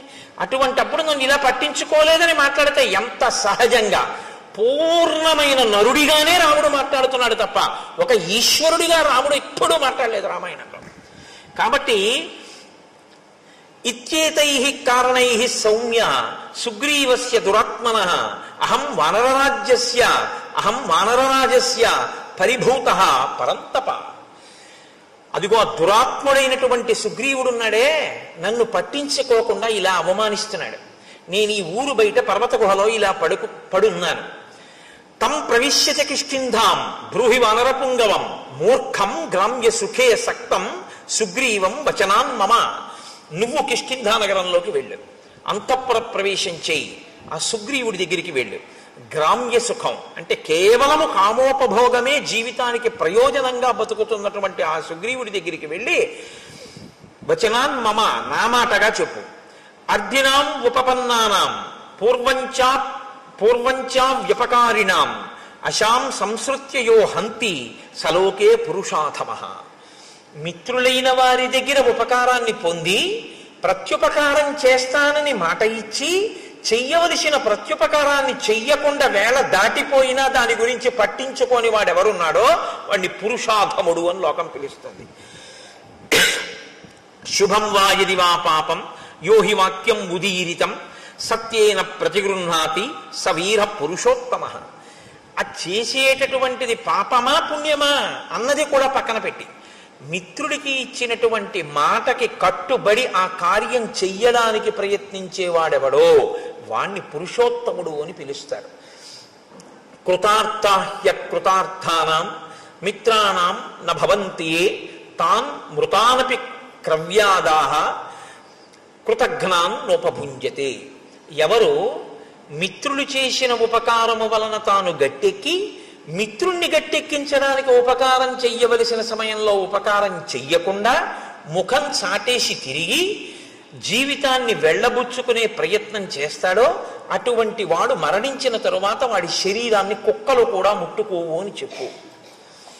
నూనం కాంచన పుష్టస్య విరుష్టస్య మయారణే ద్రష్టుం ఇచ్చతి చాపస్య రూపం విద్యుద్గణోపమం. బంగారు మొనలతో ఉన్నటువంటి నా ధనస్సుని పట్టుకుని నేను మళ్ళీ యుద్ధభూమిలో నిలబడి వింటినారిని విప్పి ధనస్సుని వంచి వింటినారిని కట్టి నా అక్షయ బాణ తూణీరంలోంచి మెరిసిపోతున్న బంగారు బాణాన్ని వింటినారిని టంకారం చేసి బాణమును తొడిగి ప్రయోగించడానికి సిద్ధపడినప్పుడు వచ్చేటటువంటి పిడుగుల ధ్వనిని వినాలని సుగ్రీవుడు కోరుకుంటున్నాడేమో కనుక్కో. అంటే విడిచిపెట్టడానికి సిద్ధంగా లేనని చెప్పు. ఎంత మర్యాదగా ఉంటుందో చూడండి ఆ మాట. నిన్ను చంపేస్తాను అనడు. నా బాణపు అల్లెత్రాడు కట్టి బాణప్రయోగం చేయడానికి సిద్ధంగా ఉన్నప్పుడు నేను చేసేటటువంటి ధనుష్టంకారాన్ని యుద్ధభూమిలో వినాలనుకుంటున్నాడా అడుగు. అంటే శత్రువుగా నిలబడిపోవలసి వస్తుందని గుర్తు పెట్టుకోమ్మ మనం అని కఠినంగా మాట్లాడడం. ఆ మాటలో కూడా ఎంత సౌమ్యంగా ఉంటుందో, అప్పుడు కూడా ఎంత మాటలో ఎక్కడ మీకు అశ్లీలత కానీ అసలు ఆ మాటలో వ్యగ్రత కానీ కనపడవు. అంత అందంగా ఉంటుంది ఆయన మాట్లాడితే. అందుకే శ్రీరామాయణాన్ని బాగా చదివి రామాయణం బాగా జీర్ణమైనటువంటి వాళ్ళు కోపంతో మాట్లాడినా అందంగానే ఉంటుంది. ఎందుకంటే ఆ భాష అటువంటి సుసంపన్నమైన హృదయం అలవాటు అవుతాయి. కాబట్టి నచ సంకుచిత పంథ ఏన వాలీహతో గత సమయే తిష్ట సుగ్రీవ మా వాలి పదమన్వగాహ. వాలి విడిపోయినటువంటి మార్గం ఇంకా మూసుకుపోలేదు, తెరిచే ఉందని గుర్తు చెయ్యి. అలా వెళ్ళాలి అనుకోకపోతే తానన్న మాట నిలబెట్టుకోమన్నానని చెప్పు. వాలి వెళ్ళిన మార్గం మూసుకుపోలేదంటే అటు పంపిస్తానని చెప్పంటే వాలికి వెళ్ళాడు, మృత్యువుని పొందాడు, అదే పొందుతాడని చెప్పు. ఆ మాట నోటితో అనడం. ఎందుకంటే మిత్రుడి విషయంలో అసలు ఆ మాట నోటి వెంట రాకూడదు. కాబట్టి ఎంత అందంగా మాట్లాడుతున్నాడో చూడండి. తన ధర్మం నుంచి తాను ఒక్క అడుగు తొట్టు పడకుండా నిలబడుతుంటాడు ఎప్పుడు. ఆ కోపంలో కూడా. అందుకే ఆయన మహానుభావుడు కోపం తెచ్చిపెట్టుకుంటాడు తప్ప కోపానికి వశుడు కాడాయన. ఆయన ఒక్క అరణ్యకాండలోనే అలా వశుడైంది. లక్ష్మణుడు చెప్పగానే మళ్ళీ మాట విన్నాడంతే. కాబట్టి అంత అందంగా ఉంటుంది ఆ మాట. కోపానికి వశుడైపోయినటువంటి వాడి వెర్రికేకలు, వాడి మాటలు, వాడి నోట్లోంచి వచ్చే ధూర్త ప్రలాపన ఇంకోలా ఉంటాయి. కోపాన్ని అదుపులో పెట్టుకుని తను ఎక్కడ మనస్సులో బాధపడుతున్నాడో దాన్ని అవతల వాడికి సందేశాత్మకంగా అందించాలనేటటువంటి ప్రజ్ఞ ఉన్నవాడి యొక్క వాగ్ధోరణి అనన్య సామాన్యంగా ఉంటుంది. భావము యొక్క వ్యగ్రత ఉంటుంది తప్ప భాష యందు వ్యగ్రత ఉండదు. భావము మాత్రం సుస్పష్టంగా ఉంటుంది, అందులో సందేహమే ఉండదు. కానీ భాష మాత్రం అమంగళకరమైనది కానీ అశ్లీలమైనది కానీ వినడానికి ఖేదంగా ఉండేటటువంటిది కానీ అటువంటి భాష వాడరు. ఎందుకో తెలుసా అండి? అక్షరములన్నీ కూడా పరాశక్తి యొక్క స్వరూపం. అమ్మవారి స్వరూపం ఇది వేరు. ఈ స్వరూపాన్ని స్థూల రూపం అంటారు. ఇది కాకుండా అమ్మవారికి ఒక రూపం ఉంటుంది. ఆ రూపం అక్షరాలన్నీ సంస్కృతంలో మాతృకలు అని పిలుస్తాం. ఆ అక్షరాలన్నీ ఏ ఉంటాయో ఆ అక్షరాలన్నీ అమ్మవారి యొక్క స్వరూపాలు. శబ్దము మనం అక్షరాన్ని ఉపయోగించడానికి నాలుకని తిప్పినప్పుడు ఉపయోగించేటటువంటి మాట ఉందే, అది ఆ శక్తి అమ్మవారి అనుగ్రహంతో పలుకుతాం అక్షరాలు. అందుకే అక్షరములే పదములు అవుతాయి, పదములు వాక్యములు అవుతాయి, వాక్యములలో అర్థం ఉంటుంది. మీరు అక్షరాల్ని ఎన్ని మాటలు దుర్వినియోగం చేశారో అన్ని మాటలు పరాశక్తి లెక్కలోకి తీసుకుంటాడు. వీడు నా స్వరూపాన్ని ఖేదపరిచాడు, అక్షర స్వరూపాన్ని దుర్వినియోగం చేశాడు అని. అందుకే మాట చాలా పొందికగా ఉండాలి తప్ప మాటలో అసలు ఏ మాటలు నోటి వెంట రాకూడదో ఆ మాటలు నోటి వెంట తరచు ప్రయోగించడం కానీ, ఏ మాటలు నోటి వెంట అస్తమానం మాట్లాడకూడదో ఆ మాటల్ని వాడడం కానీ చేయకూడదు. మాటకున్నటువంటి బలహీనత ఏమిటో తెలుసా అండి? మనసు పట్టుకుంటుంది. దానికి అదొక పెద్ద ఇబ్బంది. నేను మీతో చెప్పాక బలహీనత బలం అవే. మీరు చాలాసేపు మీకు రాకపోయినా మీరు అలా వినండి.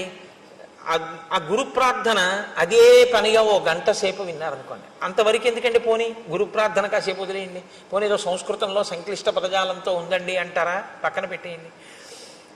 మీరు ఏదో రామదాస్ గారి కీర్తన పెట్టుకుని ఒక గంటో గంటన్నరో అలా కీర్తనలు విన్నారనుకోండి, అన్ని కీర్తనల మీద మీ మనస్సు నిలబడదు. వచ్చిన బాధ మీకు ఏదో ఒక కీర్తన మీదకి వెళ్ళి మనసు రంజిల్లుతుంది, పొంగుతుంది. అది మీరు ఏం చేస్తారంటే రీప్లే నొక్కి మళ్ళీ వింటారు. అంతా అయిపోయిన తర్వాత ఒరే అదొక్కసారి మళ్ళీ పెట్టు అని మళ్ళీ వింటారు. అయిపోయిన తర్వాత మీరు తువ్వాలు ఆరేసుకోవడానికి వెళ్ళి తక్కువేమి మనకు రాముండొక్కడుండు వరకు అంటారా అనరా? మీకు సంగీతం వచ్చని అన్నారా? పట్టేసుకుంది నాలుక. మీరు చూడండి, నోట్లో ఆడుతోందిరా ఇవాళ ఇది పోవట్లేదు అంటాడు. మీరు వినకూడనిది విన్నా అంతే పట్టుకుంటుంది. మీరు అదే పనిగా ఏవి వినకూడదో అవి వింటున్నారు అనుకోండి, అవే వస్తాయి. ఇవాళ దేశంలో ఉన్నటువంటి పెద్ద దౌర్భాగ్య స్థితి ఏమిటో తెలుసా అండి? నేను పదే పదే విమర్శించానని మీరు అనుకోవద్దు. ఇలా నొక్కితే మారేటటువంటి వాటిలో మీ కళ్ళ ముందు మీ చెవులకి ప్రధానమైనటువంటి ఇంద్రియాలన్నింటికీ కూడా మీరు అదే పనిగా పిల్లలకి విషాన్నే అందిస్తున్నారనుకోండి, వాళ్ళ మనసు ఎక్కడికి వెళ్ళిపోయి కూర్చుంటుంది? అక్కడే కూర్చుంటుంది. దాని మీదే వాడికి వ్యామోహం పెరిగిపోతుంది. ఇంకా ఇంద్రియాలు ఎప్పుడూ దాని మీదే పనిచేస్తే మనసు దాంతో తాదాత్మ్యత చెందిపోతుంది, వెంపర్లాడిపోతుంది. దానికోసమే అదే చూడాలి, అదే చూడాలి, అదే చూడాలి తాపత్రయం. ఏమిటి చూడడానికి ఇందులో అని పడుకోలేడు. మారి మారి మారి మారి అది రామకృష్ణ పరమహంస మాటల్లో అయితే నల్లమందు మరిగిన నెమలి అంటారు. ఆయన మనస్సు గురించి మాట్లాడుతూ ఒకసారి ఎంత చెప్పినా శిష్యుడికి అర్థం కాలేదు. అర్థం కాకపోతే ఆయన అన్నారు, నీకు చూపిస్తాను చూడు మనస్సు అంటే ఎలా ఉంటుందో అన్నారు. ఇవాళ మధ్యాహ్నం 3 అయింది కదా, ఇప్పుడు నీతో నేను మాట్లాడుతున్నప్పుడు లోపల నల్లమందు ఉంది, ఓ నల్లపూసంత నల్లమందు పట్టరా అన్నారు. నెమలి ఎప్పుడు తినలేదు, నెమలి ఏదో తింటూ ఉంటుంది. అలా తింటున్న నెమలిని పిలిచి ఆయన నల్లమందు అక్కడ పెట్టి తినిపించారు. ఆ చిన్న నల్లమందు గుళిక తిండేది. అది మర్నాడు 3 గంటలకు వచ్చేసింది. వచ్చేసి రెక్కలు అల్లారుస్తూ ఓ క్రాంఖణం చేస్తోంది. ఆయన మళ్ళీ ఓ పిసర్ నల్లమంది ఎట్టారు. అది మళ్ళీ తినేసి వెళ్ళిపోయింది అంతే వెంటనే. ఇక 3 అయ్యేటప్పటికి మీరు ఎన్ని పెట్టండి, ఆ నల్లమందు పెట్టకపోతే మాత్రం దానికి నిద్ర పట్టదు. అది ఇంకేమీ తినదు. అది మిగిలిన వాటిని కూడా పొడి చేస్తుంది. అంటే అంత గొప్ప నెమలి ఒక్కసారి నల్లమందు పుచ్చుకోవడానికి అలవాటు పడింది అంతే. ఇప్పుడు అది నల్లమందుకి బానిసైంది. మీ మనసు నల్లమందు విషయమే కాదు, మీ ఇంద్రియములనేటటువంటి ద్వారములను తెరిచి దేన్ని లోపలికి పుచ్చుకోవడానికి అలవాటు చేశారో దాన్ని పుచ్చుకొమ్మనే జరుగుతుంది. మీరు అదే పనిగా ఒక దానికి అలవాటు పడిపోయారనుకోండి, ఇంక అదే పని. ఇంకేమున్నదండి ఇప్పుడు ఇవాళ లోకంలో? నేను తరచు విమర్శించానని మీరు దయచేసి ఏమనుకోవద్దు. వేళ లేదు, పాలలేదు. అసుర సంధ్య వేళ దీపాలు పెట్టారు అంటే సనాతన ధర్మంలో ఈ దేశంలో ఒక గౌరవం ఉంది. దీపం పెడితే ప్రతి ఇంటిలోనూ కూడా గృహలక్ష్మి అయిన ఆడది మంగళసూత్రాన్ని కళ్ళకద్దుకుంటుంది. అవునా కదా? సంధ్యాదీపం వెలిగించారు అంటే మంగళసూత్రాన్ని కళ్ళకద్దుకుని ఓసారి ఆ గౌరమ్మకి నమస్కారం చేస్తారు. ఇవాళ ఇలా సంధ్యాదీపం పెట్టి మీరు ఇలా టీవీ పెట్టగానే మెళ్ళో మంగళసూత్రాలు లాగేస్తూ ఉండడం, లాగేసి విసిరేయడం, స్లో మోషన్లో అది ఎంత దూరం వెళ్ళి పడిపోయిందో చూపిస్తూ ఉండడం, లేకపోతే చచ్చిపోయిన శవాల్ని కాలుస్తున్నటువంటి దృశ్యాలు ఇంట్లో ఆ దిక్కున కనపడుతూ ఆ మంటల యొక్క దృశ్యాలు గోడల మీద వాటి మీద పడుతూ ఉండడం, భయానకంగా దాన్ని చూస్తూ ఉండడం, కొట్టుకున్నవి పొడుచుకున్నవి 1కి 4 మాటలు రీప్లే చూపిస్తూ ఉండడం, అర్ధరాత్రి వేళ ఘోరమైనటువంటి వాటిని సావధానంగా చూసే అవకాశం పిల్లలకి ఇవ్వడం, ఇవన్నీ పిల్లలకి ఇచ్చి మీ పిల్లలు మంచిగా ఉండాలని మీరు కోరుకుంటే ఎలా ఉండడం కుదురుతుందండి? వాళ్ళకి రోజు విషం పెడితే విషకన్య అవుతుంది తప్ప అది ఆవుదూడ ఎలా అవుతుంది? ఇవాళ మన దౌర్భాగ్యం అంతా దీని గురించే ఏడిచారు మహానుభావులు శాసనసభల్లో. సంస్కృతి నశించిపోతుందా అని ఏడిచారు. సంస్కృతి నశించిపోయాక నీకు భౌతిక భోగం ఎంతున్నా దానివల్ల ఉపయోగం ఏమీ ఉండదు. Scientific advancement without an iota of restraint is totally dangerous to the entire society. మీరు ఆలోచించండి నేను అన్నమాట. సెల్ ఫోన్ 2 వీలర్ మీద పెడుతూ మాట్లాడకూడదన్న నిగ్రహం లేనటువంటి వాడికి మీరు సెల్ ఫోన్ ఇచ్చి పంపిస్తే వాడితో పాటు ఇంకో కుటుంబం అంతా ఆధారపడిన ఇంకో వ్యక్తి జీవితం కూడా ప్రమాదంలోకి వెళ్ళిపోతాయి. సైంటిఫిక్ అడ్వాన్స్మెంట్ తప్పనాలా, మనిషికి సెల్ఫ్ రెస్ట్రైంట్, తనని తాను నిగ్రహించుకోగలిగిన శక్తి లేకపోవడం తప్పనాలా? నిగ్రహం లేకపోవడం తప్పు. నిగ్రహం అస్తమానం నీకు ఎవడు నేర్పుతాడు? అంగుళం పోలీసుల్ని పెట్టి నీకు నేర్పుతారా? మనిషివి కాబట్టి నీకు ఉండాలి. మనిషిగా ఎలా బతకాలో రామాయణం చదివితే వస్తుంది. ఆ రామాయణం అందుకే మనుషుల్ని మనుషులుగా ఇబ్బంది లేకుండా బ్రతకగలిగినటువంటి స్థితి కావాలి అంటే మీరు ఏది చూడొచ్చో ఏది చూడకూడదో, మీ మనసు ఎందుకు పాడవుతుందో, మీ మనసు ఎందుకు పవిత్రం అవుతుందో మనోరంజకత్వం కోసం కావలసి ఉంటుంది. మనోరంజకత్వం అంటే నువ్వు కాసేపు సంతోషంగా ఉల్లాసంగా గడపాలి అంతే, అంతవరకే. ఒక్కొక్క దాని ప్రయోజనం దేని కొరకు అంటే దాని ప్రయోజనం అంతవరకే. నువ్వు ఉల్లాసంగా కాసేపు ఏదో బడలిపోయావు, కాసేపు ఏదో కాస్త ఉల్లాసంగా ఉండాలి. కాబట్టి ప్రమాదకరము కానటువంటి ఉల్లాసభరితమైనది చూడడానికి నువ్వు కొన్నింటిని వాడుకోవాలి. వినోదం హద్దుల్లో ఉండాలి. వినోదం హద్దులు దాటిపోయి వెళ్ళిపోయి మేము సమాజాన్ని బాగు చేయడానికి ఇవన్నీ తీయలేదన్న మాట నువ్వు అనకూడదు, తప్పది. దాని ప్రభావం సమాజం మీద ఉండి తీరుతుంది. నువ్వు ఆ మాట అంటే ఎలా అవుతుంది? కుదరదది.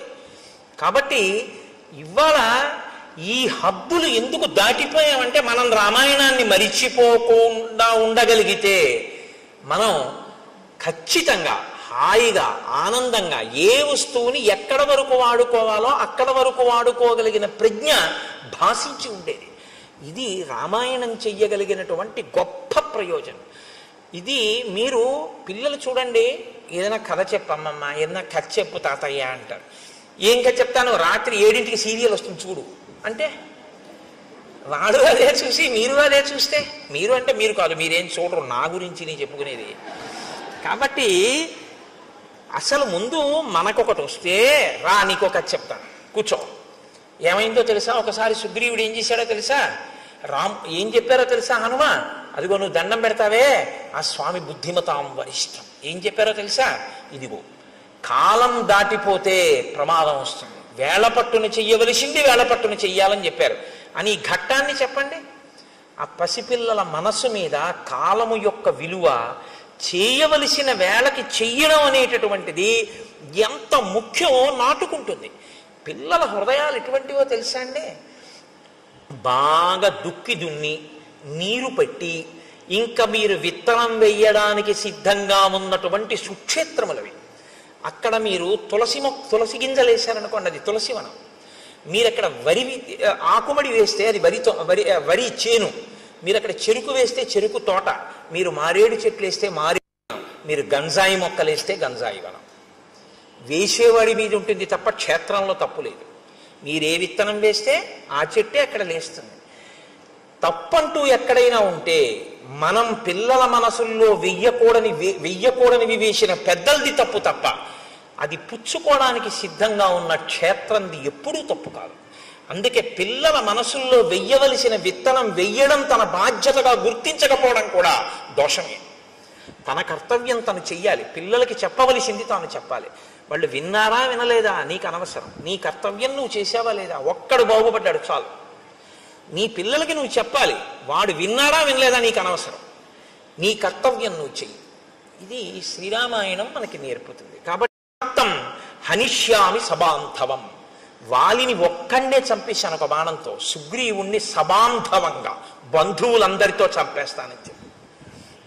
ఇప్పుడు ఈ మాట లక్ష్మణుడు ఇది విన్న తర్వాత అన్నయ్య అంత బాధపడుతున్నాడు అంటే ఊరుకుంటారండి? ఈ రెండిటికి ఒక తేడా ఉంది. ఒకటి అంటిస్తే పేలిపోతుంది, ఒకటి పేలద్దులే అనుకుంటే ఆగిపోతుంది. దీనికి ఆ నిగ్రహ శక్తి ఉంది, దానికి ఆ నిగ్రహ శక్తి తక్కువ. కాబట్టి ఇప్పుడు రాముడు అమ్మ బాబోయ్ వీణ్ణి వెళ్ళమన్నాను, నేను బాధపడ్డం విన్నాడు, ఇప్పుడు వెళ్ళి సుగ్రీవుని చెప్పేస్తాడు బాణం వేసి. అక్కడ పరిస్థితి కొంచెం ఏమైనా తేడాపాడాగా అసలు నన్ను పట్టించుకోనట్లు కనపడితే బాణమే వదిలిపెట్టేస్తాడంతే. కాబట్టి వెంటనే పిలిచి అన్నాడు, నహివై తద్విధో లోకే పాపమేవం సమాచరేత్ పాపమార్గేణ యో హంతి సవీర పురుషోత్తమ.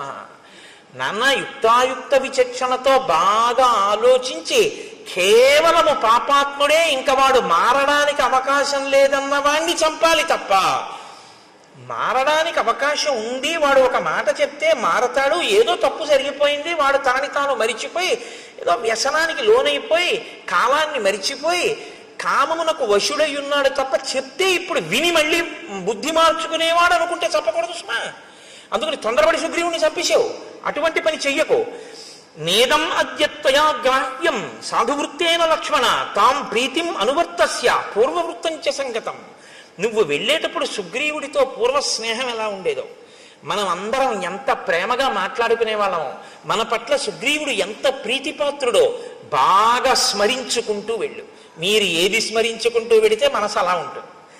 మీరు వ్యగ్రతతో అన్నయ్య కోపమే తలుచుకుంటూ వెడితే కట్టలు తెచ్చుకుంటుంది. మీరు ప్రీతిని స్మరించుకుంటూ వెడితే కొంచెం మంచి మాట చెప్పడానికి అవకాశం ఉంటుంది. అప్పుడు మనసు మీ అదుపులో ఉంటుంది. లక్ష్మణుడి మనసు లక్ష్మణుడి అదుపులో ఉండేటట్టు చూస్తున్నాడు. ఏ మనసు లక్ష్మణుడి అదుపు తప్పుతోందని గుర్తించాడో దాన్ని మళ్ళీ లక్ష్మణుడి అదుపులోకి తీసుకెళ్తున్నాడు. అందుకని కదండి గురువు అయ్యాడు ఆయన, మహానుభావుడు. అందుకని నేను గురువుగా అనువర్తిస్తున్నానన్నాడు ఆయన. మాట ఎంత ప్రమాదమో, ఒక్కొక్కరు ఇంకొకరు ఖేదపడితే చూడలేరు, అంత ప్రీతి ఉంటుంది.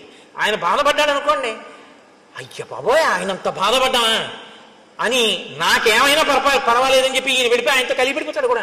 కాబట్టి మీరు గబుక్కుని ఎక్కడ పడితే అక్కడే ఎలా పడితే అలా మాట్లాడకూడదు.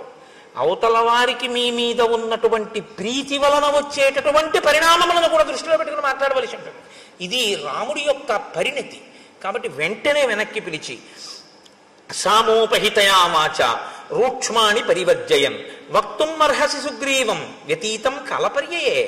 అందుకని నాయన పరుషమైన మాట్లాడకు సుగ్రీవుడి దగ్గర. చాలా సున్నితమైన మాటలతో మిత్రుడికి చెప్పినట్లు చెప్పు. కాలము దాటిపోయింది, రాముడు బాధపడుతున్నాడు అన్న సందేశాన్ని అందించు తప్ప ఆయన మనసు ఖేదపడేటట్టుగా తీవ్రమైనటువంటి మాటలను వాడవద్దు అని చెప్పాడు.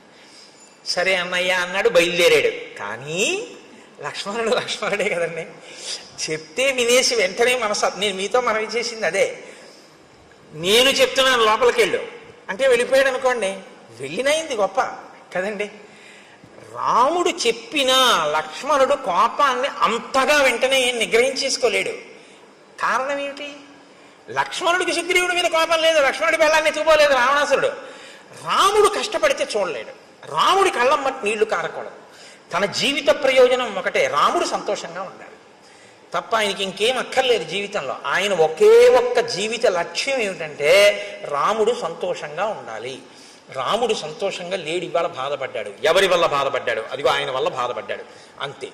ఇంకిప్పుడు ఎంత కోపంగా ఉంటాడంటే ఇంకా అదుపు చేసుకోలేకపోయాడు కోపాన్ని అన్నది చెప్పడానికి మహర్షి ఎంత అందంగా చెప్తారో తెలుసా అండి. ఆయన బయలుదేరాట కిష్కింధకి వెళ్ళడానికి. ఎలా వెడుతున్నాడంటే సాల తాళాశ్వ కర్ణాంశ్చ తరసా పాతయాన్ బహూన్ పర్యస్యన్ గిరికూటాని ద్రుమానన్యాంశ్చ వేగత శిలాశ్చ సకలీకుర్వన్ పద్భ్యాం గజ ఇవాశుగ దూరం ఏక పదం త్యక్త్వా యయౌ కార్యవశాదృతం. ఆయన కాలిబాట వెంట నడిచి వెళ్ళడానికి వీలైనటువంటి చక్కని బాట ఒకటి ఉంది కిష్కింధకి, కానీ అది కొంచెం దూరం. ఇప్పుడు ఆ బాట వెంట వెళ్ళలేదట. కోపించినటువంటి ఏనుగు ఎంత వేగంగా వెడుతుందో అలా బుసలు కొట్టుకుంటూ రుసరుసలాడిపోతూ పక్కన ఉన్నటువంటి అడ్డదారిలో వెళ్ళిపోతాడట. వెళ్ళిపోతున్నవాడు ఏం చేస్తున్నాడు? సాల తాళాశ్వ కర్ణాంశ్చ తరసా పతయన్ బహూన్. అక్కడ కనపడినటువంటి అనేకమైన వృక్షములను కోకటి వేళ్లతో పెకల్చేసి పైకి విసిరేస్తున్నట్టు. పర్వత శిఖరములు కనపడితే పరిగెత్తుకుంటూ వెళ్ళి ఆ శిఖరములను ఊపేసి వాటిని చేత్తో పట్టుకుని ఆకాశంలోకి విసిరేసి ముక్కు ఇలా అనుకుంటూ బుసలు కొడుతూ ఆ వెళ్ళిపోతున్నప్పుడు శిలాశ్చ సకలీకుర్వన్ అలా వెళ్ళిపోతూ చూడండి రాయి కనపడుతుంది, దాన్ని ఒక్క తన్ని బదలు కొట్టేస్తున్నట్టు. ఎందుకు? తన దారిని తాను వెళ్ళాలి. కానీ ఒక్కొక్కరు చూడండి నడుస్తూ రాళ్ళు తంతు ఉంటాడు, అది ఎవరి మీదకో వెళ్ళి తగులుతుంది. అలా శిలాశ్చ సకలీకుర్వన్ రాళ్ళు బద్దలైపోయేటట్టుగా తంతున్నట్టు వాటిని తంతు పద్భ్యాంగజ ఇవాశుగ అత్యంత వేగంతో వెళ్ళిపోతున్న ఏనుగుల దూరం ఏకపదం త్యక్త్వా ఆ సౌకర్యంగా వెళ్ళగలిగినటువంటి మార్గాన్ని విడిచిపెట్టేసి యయౌ కార్యవశాధృతం, పనిని సాధించుకోవడం కోసమని దగ్గర త్రోవలో వెళ్ళిపోతున్నట్ట. అంటే తనంత తాను అదుపు చేసుకోలేని కోపాన్ని సుగ్రీవుణ్ణి ఏమనొద్దన్నాడు, సుగ్రీవుణ్ణి చంపద్దన్నాడు. ఇప్పుడు సుగ్రీవుణ్ణి చంపకుండా, సుగ్రీవుణ్ణి ఏమనకుండా నిగ్రహించుకోవాలంటే కోపాన్ని దేని మీద పెట్టాలి. అత్త మీద కోపం దుత్త మీద చూపించారంటారు. ఆఫీస్లో బాస్ని ఏమనలేక ఇంట్లో వచ్చి భార్యను తిడుతుంటాడు ఒక్కొక్కడు, అలా ఉంటుంది. అందుకని చెప్పి ఇప్పుడు సుగ్రీవుణ్ణి ఏమనకూడదు కాబట్టి పాపం చెట్లు ఏం చేసాయి, వాటిని పీకేస్తున్నాడు. పర్వత శిఖరాలు ఏం చేసాయి, వాటిని పీకేసేసి ఆకాశంలోకి విసిరేస్తున్నాడు. రాళ్ళు ఏం చేసాయి, వాటిని బదలు కొట్టేస్తున్నాడు. అంటే కొంత కోపం తీరిపోతుంది అనమాట.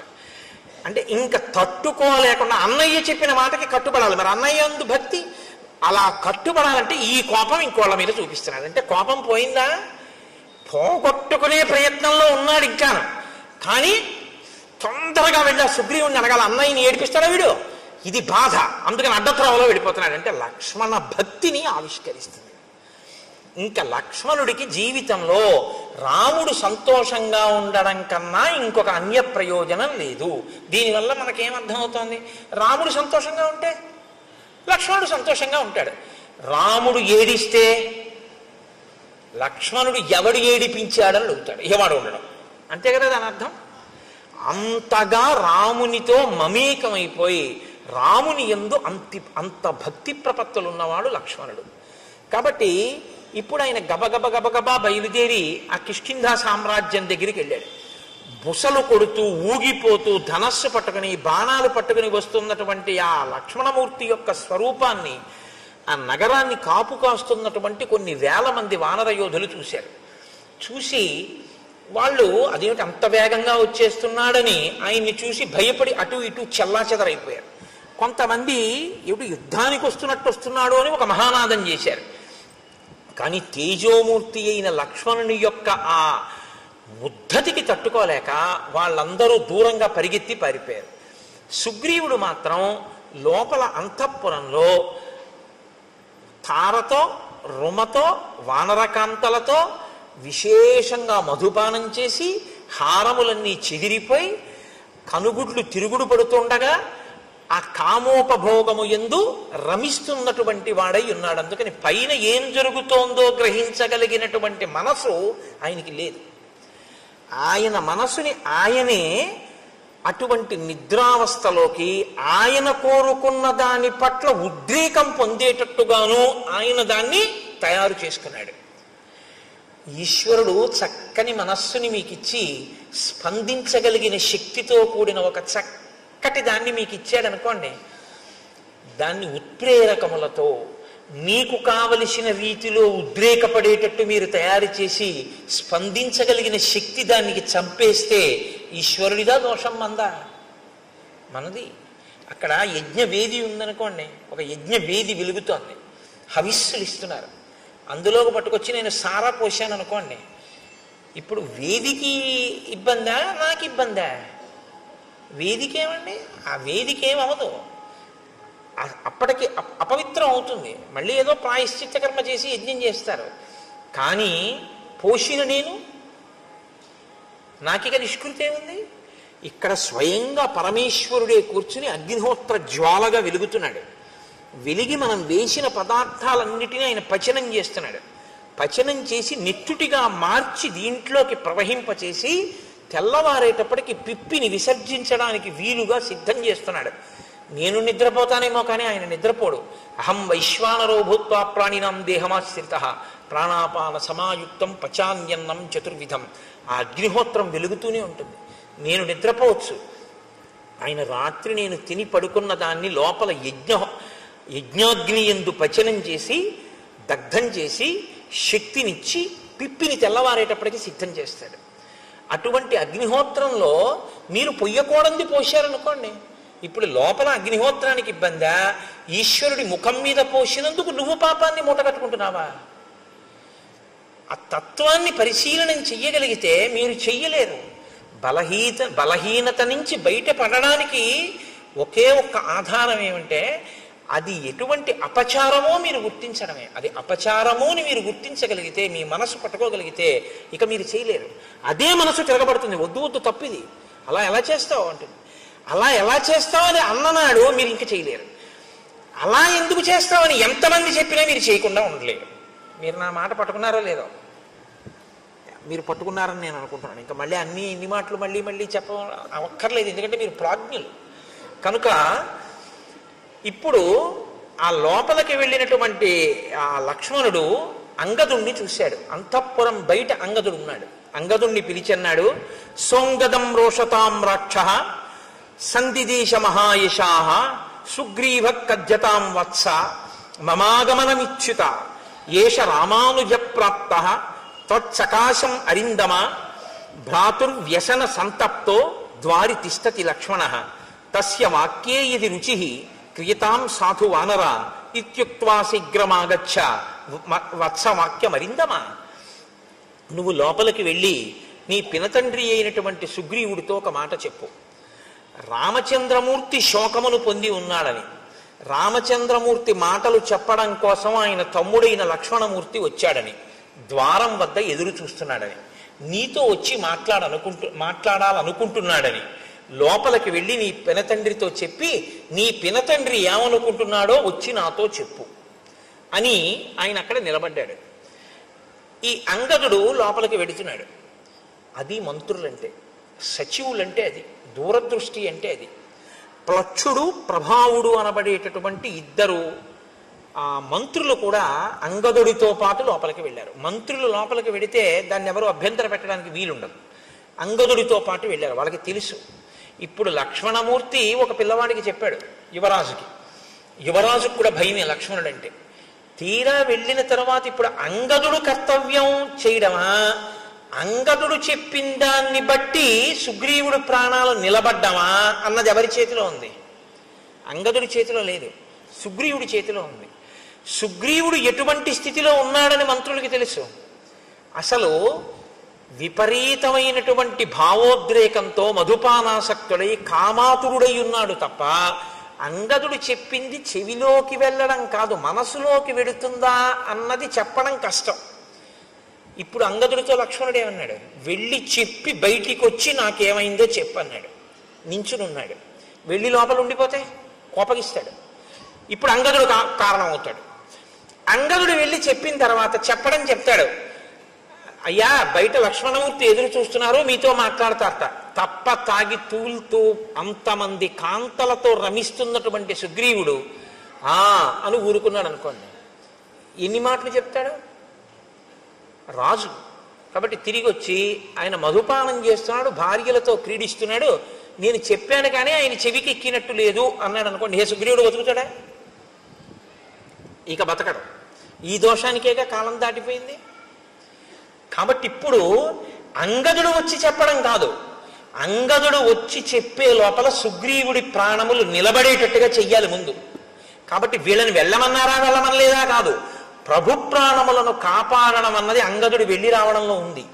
కాబట్టి పిల్లాడి మీద వదిలేసి పెద్దవాళ్ళు కూర్చోవడం కాదు, చెప్పినా చెప్పకపోయినా తాము వెళ్ళాలి, వెళ్ళి ప్రభువుని రక్షించుకోవాలి. ఇప్పుడు ఇది ఒక క్లిష్ట పరిస్థితి వచ్చింది కాబట్టి అందుకుని వెళ్ళారు వాళ్ళిద్దరూ లోపలికి. అంటే మంత్రులు అన్న వాళ్ళ యొక్క నడవడి ఎలా ఉండేదో, ఎంత గొప్పగా ప్రవర్తించేవారో, ఎంత దూరదృష్టితో వాళ్ళు ఉండేవారో ఒక సంఘటనని చూస్తే శ్రీరామాయణాన్ని పరిశీలనం చేస్తున్నప్పుడు ఆశ్చర్యంగా ఉండదు. పెద్దరికము అన్న మాట యొక్క బాధ్యత, కర్తవ్యం ఏమిటో. పెద్దరికం ఉన్నవాడు విషయాన్ని మనసులో పెట్టుకుని అది పగలకుండా ఎలా రక్షించాలో, ఎంత జాగ్రత్తగా తాను ప్రవర్తించవలసి ఉంటుందో. రామాయణం చదివితే మీకు అటువంటి ఆలోచన ధోరణి అలవాటు అవుతుంది. పెద్దరికం అన్న మాట పెద్దరికంగా నిలబెట్టుకోవడం అలవాటు అవుతుంది. కీర్తి కోసం పెద్దరికం కాదు. ఏరా ఇంతసేపు అయింది, నువ్వు నమస్కారం పెడతావో లేదో అని చూస్తున్నాను, నేనెందుకు కనపడతాను రా అండం కాదు పెద్దరికం అంటే. వస్తున్న ఇబ్బందుల్ని కడుపులో పెట్టుకుని అవి పగలకుండా రక్షించగలిగినటువంటి నైపుణ్యంతో ప్రవర్తించగలగడం పెద్దరికం. అది నీకు ఉండాలి. అంతేగాని పెళ్లిలో మనం చూస్తుంటాం, కొంతమంది కాలు మీద కాలేసి కూర్చుంటారు. ఏ మనవడి వరసవాడో ముని మనవడి వరసవాడో అలా వెళ్తుంటాడు. వీళ్ళు పలకరించరు. అంటే వీళ్ళు పలకరిస్తే వీళ్ళ మర్యాద పోయినట్టు. పాపం ఆ పిల్లాడేదో అటు ఇటు తిరిగి అందరినీ పలకరించి ఒక గంట పైగా మీ తాతగారు అదిగోరా అంటారు. వచ్చి తాతయ్య నేను ఇదిగో ఇప్పుడే వచ్చాను తాతయ్య బాగున్నావా అంటాడు. చూస్తున్నాను రా 11ంటికి వచ్చావు 1 గంట అయింది తాతయ్య ఇప్పుడు కనపడ్డాడు నీకంటాడు. నువ్వు చూసావుగా నువ్వెందుకు వెళ్ళి పలకరించావు? కాల్సనా నీ పెద్దరికం? మనవణ్ణి చూసి నువ్వు వెళ్ళి పలకరించలేవు? ఏమిటి నీ పెద్దరికం? నీకు నమస్కారం చేయాలని నువ్వు అనుకుంటే రోడ్డు పక్క పెరిగిన చింత చెట్టుకి నమస్కారం చేయాలి. నీకన్నా ముందు పుట్టింది అది. వయస్సు వల్ల కాదు పరిణితి, జ్ఞానము వలన పరిణితి, నీ ప్రవర్తన వలన పరిణితి. అన్ని వేళలా వయస్సుతో పెద్దరికాన్ని గౌరవించడం కూడా చాలా కష్టంగా ఉంటుంది. ఆ పరిణితిని సంతరించుకోకపోతే ఆ పెద్దరికాన్ని భరించడం కష్టం. కాబట్టి పెద్దరికం వయస్సుతో పాటు అనుభవాన్ని పెంచుకోవాలంటే ఒక్కటే రామాయణం చదువుకోవడమే. రామాయణం బాగా చదువుకుంటే ఇలా ఉండాలన్నమాట అని బాగా అర్థమవుతుంది. ఎక్కడ ఏ పరిస్థితి ఉందో అక్కడ తాను చొరవ తీసుకుని వెళ్ళి నాన్న ఇలా కాదు ఇలా చెయ్యి అని చక్కగా చెప్పి కార్యం బాగా జరిగేటట్టు చేసి నా పెద్దరికం నిలబడింది చక్కగా చేయించేశాను కదా అని పొగట్ట కోసం ఆశించకుండా నువ్వు వెళ్ళిపోతావు అంతే సంతోషంగా. అది పెద్దరికం అన్న మాటకు అర్థం. తప్ప నాకేమిస్తారు దీనివల్ల, నాకేమొస్తుంది ప్రయోజనం దీనివల్ల, ఇక్కడ నా పెద్దరికం గుర్తించారా లేదా? కొంతమంది చూడండి చాలా ఆశ్చర్యంగా ఉంటుంది. బ్రహ్మస్థానంలో ఒక ఆయన కూర్చుంటారు, ఆయనకి తెలియదండి వైదిక మార్గం, ఆయన చేయిస్తాడు. కాదు, ఆవిడ ప్రత్యేకం ఓ చిన్న చాప ఒకేసుక అక్కడ కూర్చుంటుంది. కూర్చుని మా ఇంట్లో అది అలవాట్లేదు అది వద్దంటుంది. అదేమిటమ్మా వేదప్రోక్తం అమ్మా ఇది చెయ్యాలి, మాకు అలవాట్లేదు వీలు లేదంటుంది. ఏం తెలుసు? ఏం తెలియదు. ఏం తెలియకపోయినా ఎందుకు అలా అంటాం అంటే పెద్దరికం. అలా చేయిస్తే తన పెద్దరికం నిలబడిందని ఓ సంతోషం. ఇప్పుడు అది చెప్పి కొంచెం అలా కుదరదులేమ్మా నువ్వు ఊరుకో అమ్మా చేయని అన్నారు అనుకోండి, ఇంకా నేను ఎందుకని పెట్టేసరి చేసుకుంటుంది ఆవిడ. అదేమిటి పెళ్ళింట్లో నేను అలా చెయ్యొచ్చా, ఇదేమి పెద్దరికం అని ఉండదు.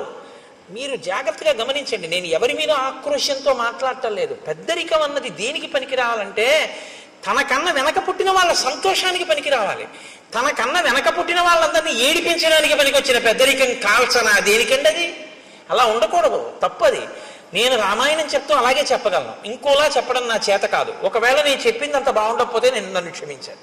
కాబట్టి ఇప్పుడు అంగదుడు లోపలికి వెళ్ళాడు, ఆయనతో పాటు మంత్రులు కూడా వెళ్ళారు.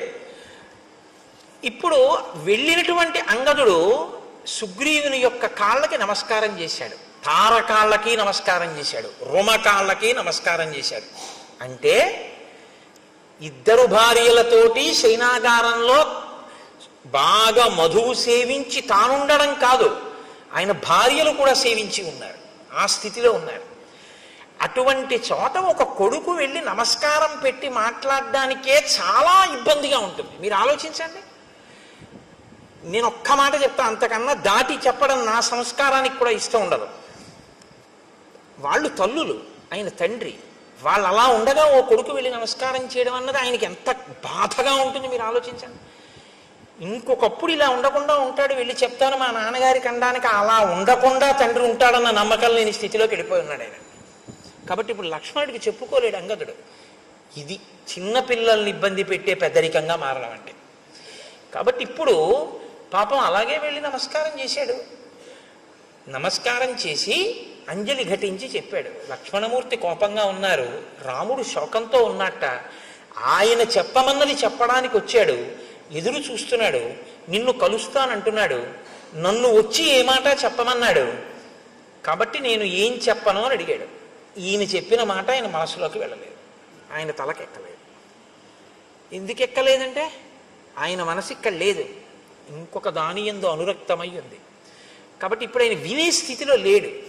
ఇప్పుడు కాసేపు మీరు ఆ పనులు ఆప్ చేసి వినండి అనే స్థితిలో కొడుకు లేడు. చూడండి ఆ వ్యసనము హనుమ చెప్పింది ఇదే కదా, వచ్చేసిందా లేదా పరిస్థితి? చూస్తుండగా వచ్చేసింది అంతే. ప్రాణ సంకటంలోకి వెళ్ళిపోయాడు సుగ్రీవుడు. ఇప్పుడు ఈశ్వరానుగ్రహం పనిచేసింది. కేవలం మిత్రుడు చంపకూడదు అనుకున్న రాముని యొక్క అనుగ్రహమే బహుశా సుగ్రీవుణ్ణి కాపాడింది.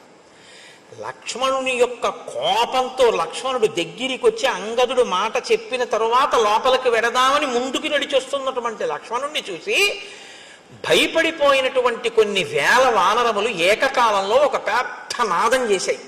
లోపలికి వెళ్ళిపోతున్నాడు, ఇంత కోపంగా ఉన్నాడు, అంగదుడు పైకి రాలేదు, ప్రభువు మత్తిల్లి ఉన్నాడు, ఏమవుతుందో అని వాళ్ళు ఒక పెద్ద నాదం చేశారు అందరూ. ఇన్ని వేల వానరములు ఒక్కసారి నాదం చేస్తే సుగ్రీవుడు ఉలిక్కి పడ్డాడు. అంటే ఆయన ఎంత తాగి ఉన్నాడో, ఎంత మత్తులో ఉన్నాడో మీరు ఆలోచించారు. ఇప్పుడు ఆయన ఉలిక్కి పడి సచివుల్ని పిలిచాడు. అందుకొచ్చారు ఆ ప్లక్షుడు ప్రభావుడు. వెంటనే మంత్రుల దగ్గరికి వచ్చారు. అన్నాడు, ఎందుకు అలా అరుస్తున్నారు వానరులు అని అడిగాడు. అప్పుడు వాళ్ళు చెప్పారు, ఎందుకు అరుస్తున్నారు ఏమిటి? లక్ష్మణమూర్తి వచ్చాడు, రాముడు కోపంగా ఉన్నాడు, రాముడు శోకిస్తున్నాడు, సందేశం పట్టుకొచ్చాడు, నీతో మాట్లాడతాట, నీ దగ్గరికి వస్తాట, ఏం చెప్పమంటావు అని అడిగాడు. అడిగితే ఇప్పుడు అన్నాడు, సర్వదా సుకరం మిత్రం దుష్కరం పరిపాలనం అనిత్యత్వాచ్చ చిత్తానాం ప్రీతిరల్పేపి భిద్యతే. నేను రాముని పట్ల ఏ అపచారము చేయలేదు, రాముడి పట్ల ఒక్క మాట తప్పుగా మాట్లాడలేదు. బహుశా రాముడితో నా స్నేహాన్ని చెడగొట్టడానికి నేనంటే కిట్టని వాళ్ళు ఎవరో నేను సుఖపడ్డం ఇష్టం లేక రామలక్ష్మణులకి నా మీద ఏవో చాడీలు చెప్పి ఉంటారు. చెప్పినా రామలక్ష్మణులు నమ్మకూడదే, ఇంత ఆగ్రహం ఎందుకు వచ్చింది అని ఇప్పుడు పెద్దల మాటలు జ్ఞాపకానికి వచ్చి ఇప్పుడు అన్నాడు, సర్వదా సుకరం మిత్రం దుష్కరం పరిపాలనం. స్నేహం చెయ్యడం మొదలు పెట్టడం తేలిక, స్నేహాన్ని నిలుపుకోవడం చాలా కష్టం అన్నాడు. అంత పెద్ద మాట చూడండి. ఈ ఏడాది మీకు ఒకళ్ళని పరిచయం చేస్తాడు. పరిచయం చేసి, ఈయన నాకు ఆప్తమిత్రుడండి, ఈయన నాకు కుడి చెయ్యి అంటాడు. ఓ 2 ఏళ్ళు పోయాక ఆయన మళ్ళీ వస్తాడు. ఏమంటే మీ పక్కన ఆయన ఉండేవారు కదా, ఆయన మీ కుడి చెయ్యి అనేవారు కదా, ఆయన ఏది అంటాడు. అప్పుడు తెలుసుకోలేకపోయానంటే వాడు దుర్మార్గుడు, వాడిని వదిలేశానంటాడు. ఇప్పుడు వచ్చిన ఆయన ఏమనుకుంటాడు, ఒరే కుడి చెయ్యి అనేవాడు అంత గొప్పగా చెప్పేవాడు ఈడరా, ఇప్పుడు మళ్ళీ 2 ఏళ్ళు పోయాక వచ్చేటప్పటికీ అబ్బాయి వాడు ద్రోహం అంటున్నాడు ఏమిటి అనుకుంటాడా అనుకోడా? తనంత తాను విడిచిపెట్టేయవలసినంత స్థితిని అవతలవాడు కల్పించుకుంటే తప్ప, మీరందుకే స్నేహం మొదలుపెట్టేయడం చాలా తేలిక, స్నేహాన్ని నిలబెట్టుకోవడం చాలా చాలా కష్టం. ఇప్పుడు అంటున్నాడు ఆ మాట, రాముడితో స్నేహం మొదలు పెట్టడం తేలికైంది, ఇప్పుడు ఆ స్నేహాన్ని నిలబెట్టుకోవడం కష్టం అవుతోంది. ఎందుకో తెలుసా? అనిత్యత్వాచ్చ చిత్తానాం. మనసు ఉంది చూశారు, ఇది ఒకలా ఉండదు, ఒక్కొక్కప్పుడు ఒక్కొక్కలా ఉంటుంది. అప్పుడు మాట ఇచ్చాను, ఇప్పుడేమో ఇలా ఉన్నాను. చూశారు ఎంత ప్రమాదం వచ్చిందో. ప్రీతి రల్పేపి భిద్యతే. చిన్న విషయానికి ఒక్కొక్కసారి చాలా ప్రమాదాలు వచ్చేస్తాయి. కాబట్టి స్నేహాన్ని నిలబెట్టుకోవడంలో ఇబ్బంది వచ్చింది అన్నాడు. అని ఇప్పుడు రాముడు చేసినటువంటి మేలు ఏదైతే ఉందో దానిని మాత్రము నేను ఎన్నడూ మరువను. అంతటి మహానుభావుడు రామచంద్రమూర్తి నాకంత ఉపకారం చేశాడు. ఆయనకి నేను ఏ చిన్న ప్రత్యుపకారము చేయలేకపోతున్నానో అని బాధపడుతున్నాను. వాలిని వధించి నాకు రాజ్యం ఇచ్చాడు. ఇవాళ నేను అనుభవించే సుఖాలన్నీ కూడా రాముడు పెట్టిన భిక్ష. అటువంటి రాముడికి నేను ఉపకారం తొందరగా చేయకపోవడం పొరపాటే. అంటే హనుమ అన్నారు సుగ్రీవుడితో, సర్వదా ప్రణయాత్ క్రుద్ధో రాఘవో నత్ర సంశయ భ్రాతరం సంప్రహితవాన్ లక్ష్మణం లక్ష్మీవర్ధనం. సుగ్రీవ, ఇంకా నీకు బాగా బోధపడలేదు. కోపము 2 రకాలుగా ఉంటుంది. ఒకటి ప్రతీకారేచ్ఛతో ఉన్న కోపము, ఒకటి అవతలవాడు పాడైపోతున్నాడని ప్రేమతో కోపం తెచ్చిపెట్టుకుని సంస్కరించాలని ప్రయత్నించడం ఒకటి. రాముడిది ప్రతీకారేచ్ఛతో కూడుకున్నటువంటి కోపం కాదు, ప్రతీకారేచ్ఛతో కూడుకున్నదైతే ఇంకోలా ఉంటుంది. ఇది ప్రణయాత్కృద్ధో, ప్రేమతో కూడిన కోపం. ప్రేమతో కూడిన కోపాన్ని ప్రేమతోటే అర్థం చేసుకోవాలి తప్ప ప్రేమతో కూడిన కోపాన్ని ఇంకొకలా అర్థం చేసుకోకూడదు. కాబట్టి రాముడికి నీ మీద ఎంత ప్రేమ ఉందో అర్థం చేసుకో. ఆయనంత కోపంగా మాట్లాడినా ఇప్పుడు లక్ష్మణుడు వచ్చేదో చాలా కోపంగా ఉన్నాడని మాట్లాడతాడు. నువ్వేం చేయాలో తెలుసా? ఎంత ప్రేమ లేకపోతే నా మీద ఒక బాణం వెయ్యగలిగిన వాడు వెయ్యకుండా ఇలా కబురు చేశాడు అని అంజలి ఘటించి వినాలి తప్ప నువ్వు నన్ను ఇలా అంటాడా అనకూడదు. ఆ ప్రేమ నిన్ను ఉద్ధరించడానికేనాయా కోపం. ఈ శ్లోకం కానివ్వండి ఇవాళ సమాజంలో సరిగ్గా జీర్ణమైతే చాలా మంది మధ్య విభేదాలు, చాలా మంది మధ్య దెబ్బలాటలు, చాలా చాలా ఆత్మహత్యలు ఆగిపోతాయి. అమ్మ దెబ్బలాడితే ఆత్మహత్య ఏమిటండి? నాన్నగారు దెబ్బలాడితే ఆత్మహత్య ఏంటి? భర్త దెబ్బలాడితే ఆత్మహత్య ఏంటి? భార్య పుట్టింటికి వెళ్ళి రావడం ఆలస్యం అయితే భర్త ఆత్మహత్య చేసుకోవడం ఏంటి? అంటే అవతల వారు ఒక మాట అన్నప్పుడు ప్రేమతో అన్న మాటని ప్రేమగా స్వీకరించగలిగినటువంటి లక్షణం కోల్పోతే ఏమైపోతుందంటే అవి ఎప్పుడు పిటపిటలాడుతూ ఉంటాయి తప్ప సంబంధాలు వాటికి అనురక్తి ఆర్ద్రత అన్న తడి అంటి ఉండవు ఆ సంబంధాలకి. అవి ఎప్పుడు ఎండిపోయినటువంటి వేయించేసినప్పుడల్లా ఉంటాయి. మీరు ఎక్కడ ముట్టుకున్న పలుక్కుని విరిగిపోతుంది. అలా ఉండకూడదు.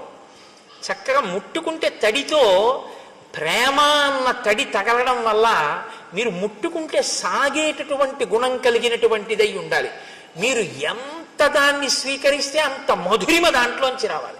మీరు ఒక ద్రాక్ష పండుని మంచి ఎండాకాలంలో ఫ్రిడ్జ్లోంచి ద్రాక్ష పళ్ళ గుత్తొకటి తీసి తొక్క కూడా తీయవలసిన అవసరం లేకుండా ఉన్నటువంటి పండు కదా, దాన్ని తీసి ఇలా నోట్లో వేసుకుని పెదవుల మధ్య పెట్టి నొక్కండి, పళ్ళ మధ్య పెట్టి నొక్కండి, బుగ్గ కింద పెట్టి నొక్కండి, ఇలా పెట్టి వేళ్లతో నొక్కుకోండి. అది తీయటి చల్లటి రసాన్ని చిమ్ముతుంది మీ మీద. కొన్ని కొన్ని అనుబంధాలు అలా ఉండాలి. వాటిని అలా అర్థం చేసుకోవాలి. ఒక్కొక్కసారి దెబ్బలాడారు అనుకోండి, ఓ ఎందుకు దెబ్బలాడుంటారు, ఎంత ప్రేమైకమూర్తి నా ఎందు ఇలా అన్నారంటే ఆయనకి ఎంత ఆర్తితో అంటున్నారో అన్న విషయాన్ని అర్థం చేశాను. ఒక్కొక్కసారి ఆవిడ అంటుంది కోపంతో, ఆవిడ కోపంతో అంటే ఓ నా ఎందు ఎంత ప్రేమ కలిగింది, ఎంత పిచ్చిది నేనంటే ఆ ప్రేమలో అంటుంది అని దాన్ని మీరు ప్రేమగా స్వీకరించాలి. అంతేకాని నన్ను అంత మాట అంటుందా. 1947లో పెళ్ళైన కొత్తల్లో ఇలాగే 57, 67, 77 దిక్కుమాలవన్నీ గుర్తు తెచ్చుకొని అక్కడి నుంచి ఇంకా వారం రోజులు మాటలు మానేసి కంచాలు విసిరేసి నానా అల్లరి చేసేసుకుని ఇల్లు యమలోకం కింద చేసుకుని ఆ తర్వాత ప్రారంధం ఎవరు అనుభవించాలి, వీళ్ళిద్దరే అనుభవించాలి. ఎందుకంత కోపం? ప్రణయాత్కృత ఆ ప్రేమతో కూడినటువంటి కోపాన్ని ప్రేమతో కూడిన కోపంగానే అర్థం చేసుకోవయ్యా. హనుమ మాట్లాడితే అలా ఉంటాయండి. అమ్మో ఏమి మాటలండి మహానుభావుడివి. కాబట్టి ఆర్తస్య కృతదారస్య పరుషం పురుషాంతరాత్ వచనం మర్షణీయంతే రాఘవస్య మహాత్మనః. నువ్వు నీ భార్యలతో ఉన్నావు, రాజ్యాన్ని పొందావు, వేళ దాటిపోయినా సుఖాలు అనుభవిస్తున్నావు. భార్య లేదు, రాజ్యం లేదు, నీకు ఉపకారం చేశాడు, నీకు సమయం ఇచ్చాడు, తాను నగరంలో కూడా రాలేదు, బయట పర్వత గుహలో ఉన్నాడు, ఒక గుహలో పడుకుంటున్నాడు. ఇన్నాళ్ళు ఎదురు చూశాడు. ఎంత బాధ వస్తుందో ఇప్పుడు. ఆ బాధలో వచ్చేటటువంటి మాట కొంచెం కష్టంగానే ఉంటుంది నువ్వు వినడానికి, కానీ నువ్వు వినడానికి కష్టంగా ఉందని కాదు వినవలసింది. అవతల వాడి కష్టం ఎంత ఉంటే ఆ మాట వచ్చిందో నువ్వు గమనించాలి. కాబట్టి ఇలా కోణంలో విని ఇప్పుడు లక్ష్మణుడు చెప్పేది తప్ప నువ్వు బాగా తప్ప తాగి ఉన్నావు కాబట్టి రాముడు నన్ను ఇలా అంటాడా అని వినవద్దు సుమా. ఎంత సిద్ధం చేస్తున్నారో చూడండి. ఇది హనుమంటే మహానుభావుడండి ఆయన. అందుకే ఆయన పేరు చెప్తే చాలు మనిషి చక్కటి స్థితిని పొందుతాడు. కృతాపరాధస్య హితే నాణ్యత్ పశ్యామ్యహం క్షమం అంతరేణాంజలిం బద్ధ్వా లక్ష్మణస్య ప్రసాదనాత్. ఓ కిష్కింధకాండే. ఏమి హరిప్రసాద్ గారు చెప్దామా? చూద్దాం అదో సంతోషం. కాబట్టి ఇప్పుడు నువ్వు ఒకవేళ లక్ష్మణుడు వచ్చి క్రుద్ధుడై మాట్లాడినా అంజలి ఘటించి విను తప్ప ఇంకొకలా మాత్రం దాన్ని అర్థం చేసుకుని కోపగించవద్దు అన్న తరువాత ఆ లక్ష్మణుడు అక్కడ నిలబడి ఉన్నాడు. నిలబడి ఉండగా కూజితం నూపురాణంచ కాంచీనాం నిదనదం తథా సన్నిశమ్య తత శ్రీమాన్ సౌమిత్రిర్ లజ్జితో భవత్ రోషవేగ ప్రకుపిత శ్రుత్వా చాభరణస్వనం చకారజ్యాస్వనం వీరో దిశ శబ్దేన పూరయన్ చారిత్రేణ మహాబాహు అపకృష్ట సలక్ష్మణ తాసానేకాంతమాశ్రిత్య రామశోక సమన్విత. ఆయన అక్కడ నిలబడి ఉండగా లక్ష్మణమూర్తి లోపల స్త్రీల ఆభరణములు అంటే వాళ్ళు పెట్టుకున్నటువంటి వడ్డాణములు, పెట్టుకున్నటువంటి కంకణముల యొక్క ధ్వనులు వినపడ్డాయి. ఆయన స్త్రీలు రాజుతో సంతోషంగా ఏకాంతంగా తిరుగుతూ ఉండగా నేనిక్కడ దగ్గరగా తిరగకూడదు అని సిగ్గు చెందినవాడై పక్కకి వెళ్ళాడు. అది ఆయన చారిత్రం, ఆయన నడవడటువంటిది. కానీ వెంటనే జ్ఞాపకానికి వచ్చింది, మా అన్నయ్య అంత బాధపడుతున్నాడు, ఈ సుగ్రీవుడు ఇక్కడ ఇలా సుఖిస్తున్నాడు. ఆయనకి బాధ కలిగి వెంటనే పిడుగు పడితే ఎటువంటి ధనుస్తుందో, మేఘం ఒక్కసారి గర్జిస్తే ఎటువంటి ధనుస్తుందో అలా టంకారం చేశాడు. చేసేటప్పటికి లోపల ఉన్నటువంటి సుగ్రీవుడు అదిరిపోయాడు. అదిరిపోయి ఆసనం మీద ఉన్నవాడు ఉన్నట్టుగా ఒక్కసారి లేచి నిలబడ్డాడు. నిలబడి తారని పిలిచి అన్నాడు, తారా, ఇంత ఆగ్రహంతో ఉన్నటువంటి లక్ష్మణుడికి నేను ఎదురుపడి మాట్లాడడం కష్టం. నేనున్న పరిస్థితిలో లక్ష్మణుడితో మాట్లాడలేను. కానీ రామలక్ష్మణులు గొప్ప చారిత్రం ఉన్నవారు. నీవు వెళ్ళి ఎదురుగుండా నిలబడి మాట్లాడితే నువ్వు ఏ స్థితిలో ఉన్నా సరే ఆడదాన్ని చూసేటప్పటికీ కోపాన్ని వదిలిపెట్టేస్తారు. కాబట్టి నువ్వు వెళ్ళి మాట్లాడు. నువ్వు మాట్లాడడంలో సమర్థురాలివి. నాతో మాట్లాడడానికి వీలైనంత రీతిలో లక్ష్మణుడి కోపం తగ్గిపోయిన తర్వాత నేను వచ్చి మాట్లాడతానన్నాడు. ఇప్పుడు తార లక్ష్మణుడి దగ్గరికి వెళ్ళింది. ఎలా వెళ్ళింది? అది తార గొప్పతనం అండి. కిష్కింధకాండలో ఒక మెరుపు తార. సాప్రస్కలంతి మదవిహ్వలాక్షి ప్రలంబకాంచి గుణహేమ సూత్ర సలక్ష్మణ లక్ష్మణ సన్నిధానం జగామతారా నమితాంగ యష్టి. ఆమె వడ్డాణం వేలాడిపోతోంది, అంటే పెట్టుకుని లేదు. ఆమె మెడలో వేసుకున్నటువంటి హారములన్నీ కూడా పెట్టుకున్న కొక్కెములు జారిపోయి ఊడిపోయి ఉన్నాయి. ఆవిడ బాగా మధువు సేవించి ఉంది. కనుగుడ్లు తిరుగుడు పడి ఉన్నాయి. అంటే ఆమె శరీరం మీద ఉండవలసినటువంటివి ఏవీ సరిగ్గా లేవు. ఆమె అలాగే లేచి నిలబడి స్థిమితంగా నడవలేక తూలుతూ లక్ష్మణమూర్తి దగ్గరికి వచ్చింది. అలా వచ్చినటువంటి తన మిత్రుని యొక్క భార్యని చూసేసేటప్పటికీ అంత లక్ష్మణమూర్తి కూడా నా మిత్రుడి భార్య, నేను ఇలా కళ్ళెత్తి అటువంటి ఆవిడ్ని చూడకూడదని కోపాన్ని తగ్గించుకుని కన్నులు తలొక్కసారి ఉంచి పరమప్రసన్నుడై తన మిత్రుడి భార్య ఎదురుగుండా వచ్చింది కాబట్టి ప్రశాంతుడై పక్కకి నిలబడ్డాడు. ఇప్పుడు తారంది, కిం కోపమూలం మనుజేంద్రపుత్ర కస్తేన సంతిష్టతి వాంగ్మిదేశే కశుష్క వృక్షం వనమాపతంతం దావాగ్ని మాసీదతి నిర్విశంక. లక్ష్మణ, ఏమి అలా అక్కడ నిలబడిపోయావు? ఎండిపోయినటువంటి చెట్లతో కూడినటువంటి వనంలో దావాగ్ని ప్రవేశిస్తే అటువంటి దావాగ్నితో కూడుకున్నటువంటి పెద్ద అగ్నిహోత్రం ఎండిపోయిన చెట్లని కాల్చుకుంటూ వస్తుంటే ధైర్యంగా దానికి ఎదురు వెళ్ళిన వాడు ఎవరు నీకు అపకారం చేశారు? కిమయం కామవృత్తస్తే లుప్త ధర్మార్థ సంగ్రహ భర్తా భర్తృహితే యుక్తే నచైనం అవబుధ్యసే. లక్ష్మణమూర్తి అన్నారు, నీ భర్త ధర్మార్థ కామముల యొక్క సమన్వయాన్ని మర్చిపోయి కామోపభోగమునందు అనురక్తి కలిగి చెయ్యవలసిన కర్తవ్యాన్ని విడిచిపెట్టేసి ప్రమాదాన్ని కొని తెచ్చుకుంటున్నటువంటి విషయం నీకు తెలియదా తారా? నచింతయతి రాజ్యార్థం నాస్వాం శోకపరాయణం సామాత్య పరిషత్ తారే కామమేవోపసేవతే. ఆయన రాజ్యాన్ని పట్టించుకోవట్లేదు, మంత్రుల్ని పట్టించుకోవట్లేదు, మంత్రులకి దర్శనం ఇవ్వట్లేదు, కేవలం కామాన్ని సేవిస్తున్నాడు. అలా ఉండడం తప్పు కాదా? సమాసాంశ్చతుర కృత్వా ప్రమాణం ప్లవగేశ్వర వ్యతీంతాంస్తాన్ మదవ్యగ్రో విహరన్నావబుధ్యతే. ఆయన ప్రత్యుపకారం చేస్తాను అని రామచంద్రమూర్తికి మాట ఇచ్చి రాముడి వలన ఉపకారం పొంది సమాసాం చతుర 4 నెలలు అయిపోయినా కుత్వా ప్రమాణం ప్లవగేశ్వర చేసినటువంటి మాట మరిచిపోయి వ్యతీతాంస్తాన్ మదవ్యగ్రో మదం చేత తాను చెప్పినటువంటి మాట తప్పిపోయి ఇలా తిరుగుతుండడం తప్పు కాదా?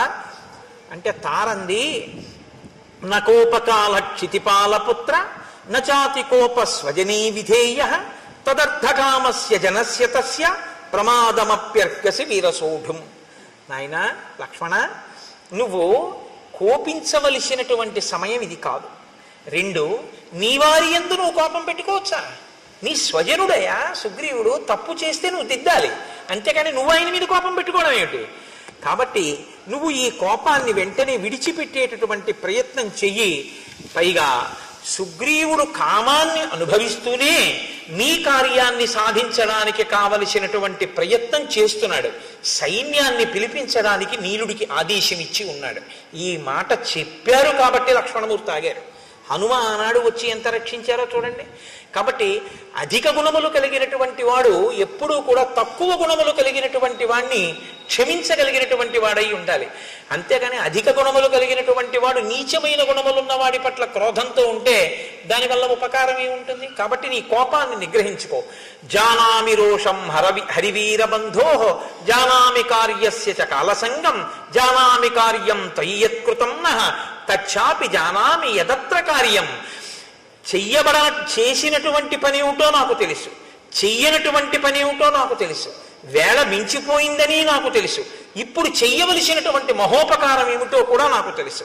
తం కామవృత్తం మమ సన్నికృష్టం కామాభియోగాచ్చ నివృత్తలజ్జం క్షమస్వ తావత్ పరవీరహంత తద్భ్రాతరం వానరవంశనాథం.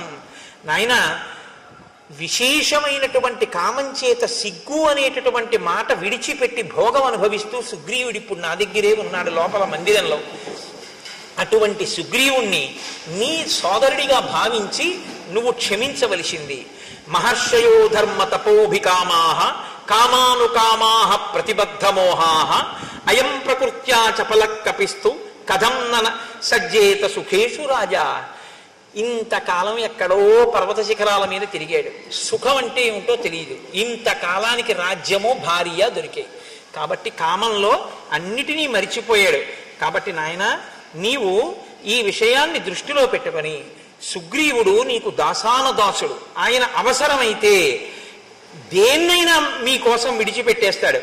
తదాగచ్చ మహాబాహో చారిత్రం రక్షితం తయా అచ్చలం మిత్రభావేన సతాం దారావలోకనం. లోపలికొచ్చి సుగ్రీవుణ్ణి చూడు. సుగ్రీవుణ్ణి నువ్వు చూడడానికి అభ్యంతరం ఏంటి? ఆయన భార్యలతో కూడి ఉండగా లోపలికి అలా వస్తానంటావా? మిత్రుడైనటువంటి వాడు, మంచి నడవడి కలిగినటువంటి వాడు, భార్యాసహితుడైన మిత్రుణ్ణి చూడడానికి లోపలికి వచ్చినా ఏమీ దోషం లేదు. లోపలికి రమ్మని వెళ్ళాడు లక్ష్మణమూర్తి.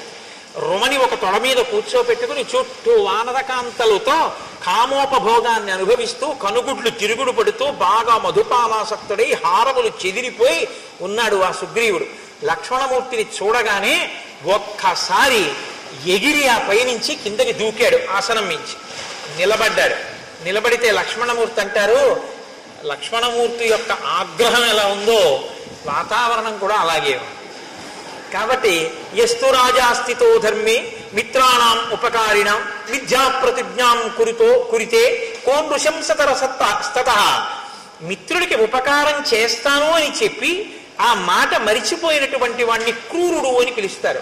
శతం అశ్వానృతే హంతి సహస్రంతు గవానృతే ఆత్మానం స్వజనం హంతి పురుషానృతే. ఒక గోవునిస్తానని ఇవ్వని వాడు ఒక గుర్రాన్ని ఇస్తానని ఇవ్వకపోతే 100 గుర్రాల్ని చంపేసినట్టు, ఒక గోవునిస్తానని ఇవ్వకపోతే 1000 గోవుల్ని చంపినట్టు. మనుష్యుడికి ఒక ఉపకారం చేస్తానని చెయ్యకపోతే వాడు తన బంధువుల్ని చంపి తనని తాను చంపుకున్నట్టు. కాబట్టి మాట ఇచ్చి తప్పిన వాడికి ఎప్పుడూ ప్రాయశ్చిత్తం లేదు. బ్రహ్మగారు చెప్పారు ఒకనాడు, సుగ్రీవ బ్రహ్మగ్నే చ సురాపే చ చోరే భగ్న వ్రతే తథా నిష్కృతార్ విహితా సిద్భి కృతజ్ఞే నాస్తి నిష్కృతి. బ్రహ్మహత్య చేసిన వాడికి, సురాపానం చేసిన వాడికి, దొంగతనం చేసిన వాడికి, వ్రతం చేస్తానని చెయ్యని వాడికి నిష్కృతుంది. కానీ కృతజ్ఞుడై చేసిన ఉపకారం మరిచిపోయిన వాడికి మాత్రం ఒక్క నాటికి ప్రాయశ్చిత్తం లేదు. కాబట్టి ఈ గ్రామ్య భోగాన్ని అనుభవించడం మానేసి చెయ్యవలసిన ఉపకారాన్ని చెయ్యి. లేకపోతే వాలి వెళ్ళిన మార్గం మూసుకుపోలేదని గుర్తుంచుకో. రాముడు చెప్పాడు ఈ మాట అని చెప్తే, తారా మహాతల్లండి, ఆవిడ వెంటనే లేచంది, నాయన నువ్వంత కోపంగా మాట్లాడకూడదు. ఎందుకో తెలుసా? ఒక్కటే కారణం, రాముని వలననే ఈ రాజ్యం కలిగింది, రాముని వలనే ఈ సుఖం కలిగింది. సుగ్రీవుడికి ఆ విషయం తెలుసు. కానీ ఎక్కడ మిలిక పెట్టిందో చూడండి. అంత మధుపానాసక్త అయ్యున్నా, అంత భర్తతో భోగింపబడుతూ కనుగుడ్లు తిరుగుడు పడుతూ తను బయటికొచ్చినా లక్ష్మణుడు ఇంకా మళ్ళీ ఇంకొక మాట మాట్లాడకుండా ఉండడం కోసం ఎక్కడ బంధనం వేయాలో అక్కడ వేసేసిందంతే. వేసేసేటప్పటికి ఇంత లక్ష్మణమూర్తి ఇక మాట్లాడడం కుదరలేదు.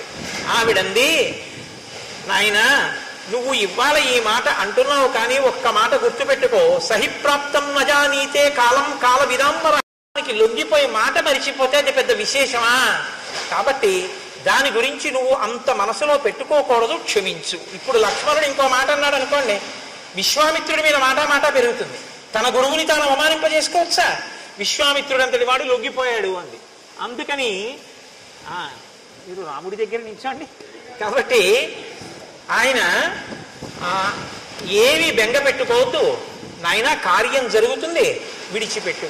అప్పుడు లక్ష్మణమూర్తి చెప్పినటువంటి మాటలకి సుగ్రీవుడు ఆ తార చెప్పిన మాటలకి లక్ష్మణమూర్తి శాంతించారు. సుగ్రీవుడు లేచి నిలబడి, నాది పొరపాటైపోయింది, నా తప్పు మన్నించు, నేను తప్పకుండా ఉపకారం చేస్తాను, నా ఐశ్వర్యము ప్రాణస్థా శ్రీశ్చ కీర్తిశ్చ కపిరాజ్యంచ శాశ్వతం రామ ప్రసాదాత్ సౌమిత్రే పునఃప్రాప్తం ఇదం మయా. ఇవన్నీ నాకు రాముడి వల్ల వచ్చినవి. కాబట్టి ఆయనకి నేను ఉపకారం చేయడమా? ఆయన వెనక వస్తే చాలు, కార్యాలన్నీ నడిచిపోతాయి. ఆయనే ఈ 3 లోకములను శాసించగలడు. ఒక బాణంతో 7 సాలవృక్షములను, పర్వత శిఖరమును, పాతాళాన్ని కొట్టినవాడు రావణుణ్ణి కొట్టలేడా? ఏదో నాకు కీర్తినివ్వడానికి వెంట రమ్మంటున్నాడు, తప్పకుండా వస్తాను, ఉపకారం చేస్తానన్నాడు. హనుమని పిలిచారు, దశ దిశల నుంచి వానరముల్ని పిలవమన్నారు. అబ్బో, ఎన్ని పర్వతాల నుంచో, మహేంద్రగిరి, హిమవత్ పర్వతము, వింధ్యాచలము, కైలాసము, సముద్రాల దగ్గర నుంచి, తాపవనం దగ్గర నుంచి, పద్మకాలవనం నుంచి, అంజనాద్రి నుంచి, మనస్సిల గుహ, మేరు పర్వతం, మహారుణ పర్వతం నుంచి అనేక మంది వానరులు, కొన్ని కోట్ల మంది, 3 కోట్ల మంది అంజనాద్రి నుండి, అలాగే అష్టాద్రి నుండి 10 కోట్ల మంది, 1000 కోట్ల మంది కైలాస శిఖరం మించి, హిమవత్ పర్వతం మించి కొన్ని 1000 కోట్లు, ఎర్రటి వర్ణం కలిగినటువంటి వాళ్ళు వింధ్య పర్వతం మించి కొన్ని కోట్లు, ఇంతమంది వానరులు బయలుదేరి వచ్చేశారు. వచ్చేస్తే రామచంద్రమూర్తి దగ్గరికి సుగ్రీవుడు లక్ష్మణ సహితుడై వెళ్ళాడు. వెళ్ళి పాదముల మీద పడి నమస్కరించాడు. నాది పొరపాటైపోయింది, మన్నించండి అన్నాడు. ఒక్కసారి చుట్టూ చూశాట. చుట్టూ చూస్తే యథార్థంగా కిష్కింధకాండలో చెప్పిన వర్ణనతోటే నేను ఉపన్యాసాన్ని పూర్తి చేస్తున్నాను. ఆనాడుట భూమి అంతా కూడా ఒక్కసారి పరాగము పైకి లేచిందిట. గాలికి చెట్లన్నీ అల్లల్లాడిపోయేట. ఆ పర్వతాలు, శిఖరాలు, నదులు ఎక్కడ చూసినా వానరాలే. ఆకాశం అంతా చీకటి కమ్మేసిందిట. కొన్ని కోట్ల వానరములు, రేపు వివరంగా చెప్తాను, అద్భుతములు, శంఖములు, లెక్కలు చెప్పడం కుదరదు. కోటిని కోటి పెట్టి హెచ్చవేస్తే ఎన్ని సున్నలు వస్తాయో అన్ని కోట్ల మంది వానరములు వచ్చేసాయి. 10 రోజులలో రాకపోతే చంపేస్తానన్నాడు సుగ్రీవుడు. కొండలు నిండిపోయాయి, పర్వతాలు నిండిపోయాయి, శిఖరాలు నిండిపోయాయి, చెట్లు నిండిపోయాయి. వాళ్ళు వస్తున్నటువంటి వేగానికి చెట్లు కదిలిపోయాయి. భూమి మీద ఉన్నటువంటి పరాగమంతా లేచిపోయింది. ఎక్కడ చూసినా భల్లూకములు, లాంగూలములు, వానరములతో కిష్కింద చుట్టుపక్కల అంతా నిండిపోయి వానరములనేటటువంటి వర్షం వచ్చిందా అన్నట్టుగా ఉండిపోయింది. అంతా చీకటి కమ్ముకుపోయింది. అటువంటి చోట పరమ సంతోషంతో రామచంద్రమూర్తి మనసు చల్లబడింది. అందరూ సంతోషించారు. సుగ్రీవుడు లేచి రామచంద్రమూర్తికి నమస్కరించారు. రామచంద్రమూర్తి ఎంతో ప్రసన్నులయ్యారు. ఒక్కసారి ఆ వానరులందరి వంక చూశారు. ఓ, వర్షం వచ్చే ముందు మేఘాలతో ఆకాశం ఎలా నిండుతుందో అలా నిండిపోయింది ఆకాశమని సాక్షాత్తు వాల్మీకి మహర్షి వర్ణించారు. అందరి మనసులు చల్లబడ్డాయని వర్ణించారు. యథార్థంగా అదే స్థితిలో ఇవాల్టి ఉపన్యాసాన్ని నేను పూర్తి చేస్తున్నాను.